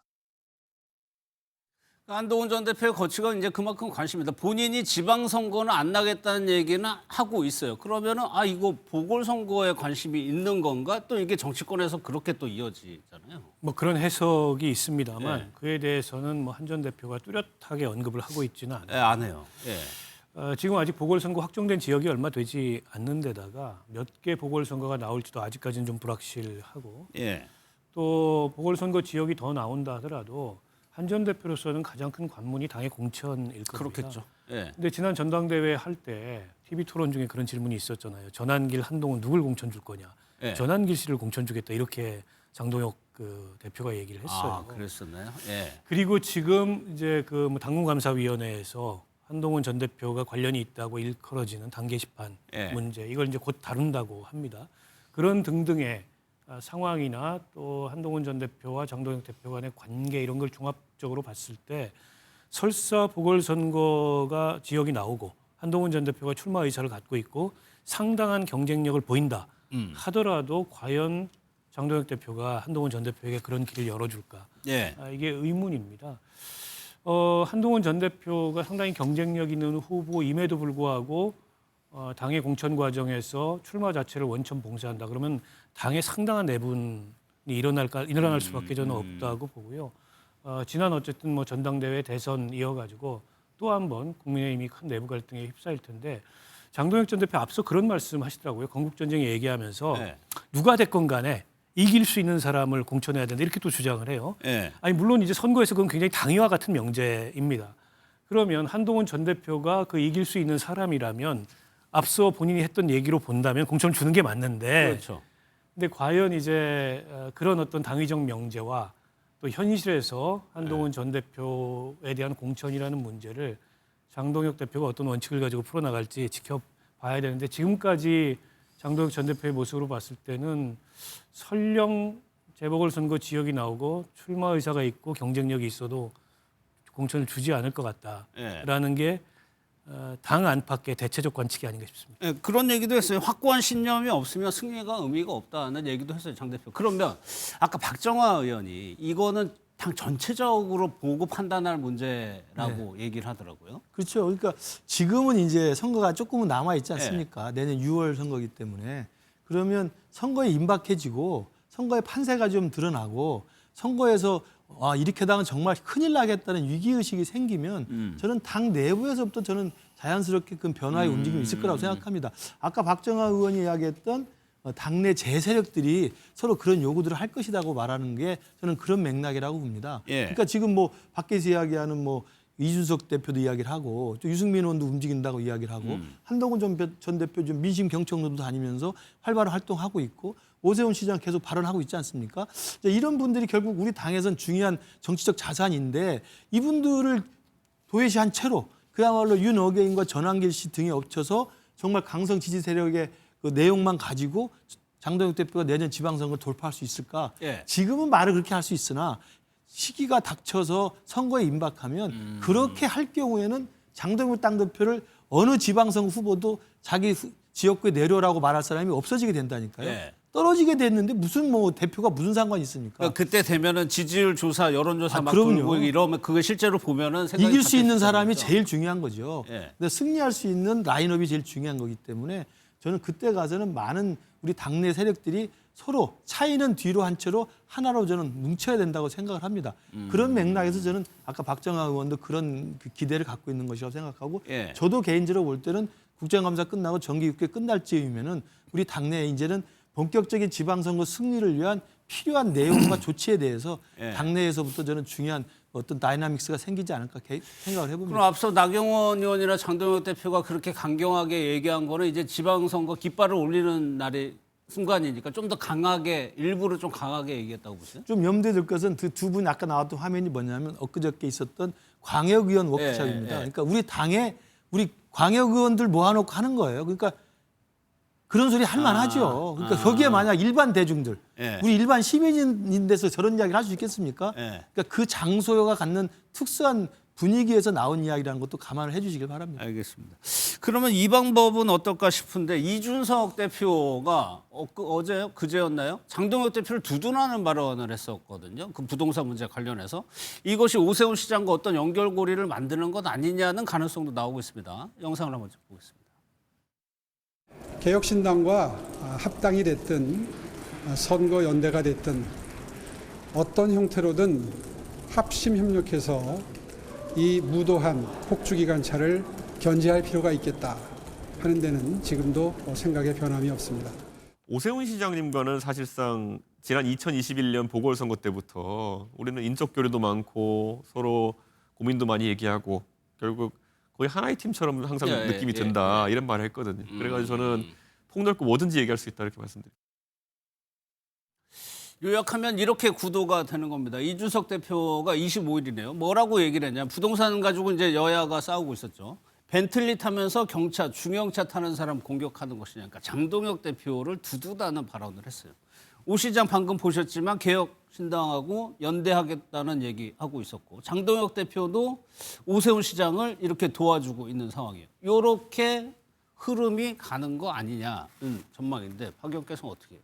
그 이준석, 오세훈 두 분 사이에 그동안에 뭐 각종 이제 연대나 혹은 공감대 이거는 익히 알려진 바가 있고요.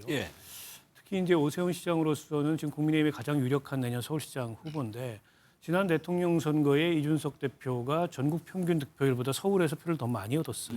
한 9% 가까이 얻었단 말이죠. 결국 이준석 대표의 지지 기반이 2030의 표심을 얻기 위해서는 이준석과의 연대가 불가피하고 절실하다 이렇게 생각할 수 있을 것 같아요. 그리고 개혁신당이나 이준석 대표 입장에서도 서울시장 선거를 비롯해서 내년 지방선거 이렇다 할 그 개혁신당 차원의 대안이 없습니다. 마땅한 후보도 없고 또 여러 군데 후보를 낼 만한 여력도 없고 그럼 결국에 오세훈 시장과의 일종의 이제 연대 같은 걸 통해서 뭔가 이게 내년 지방선거에서 역할을 하려고 하는 그런 동기가 저는 충분히 있을 수 있다고 보고요. 장동혁 대표하고는 그동안 이준석 대표하고 별 관계가 없었는데 지금 이재명 정부의 부동산 정책을 함께 때리게 하는 입장에서 이제 장동혁 대표 다주택 보유 논란이 불거지니까 그에 대해서 좀 거들어 준 것 같고 지난 어쨌든 계엄 탄핵과 관련된 입장은 상이하지만 장동혁 이준석 사이에 공감대가 큰 측면도 있습니다. 하나는 이제 반명 혹은 지금 이제 정권에 대해서 반대하는 입장의 공감대가 클 거고 또 하나가 반한입니다.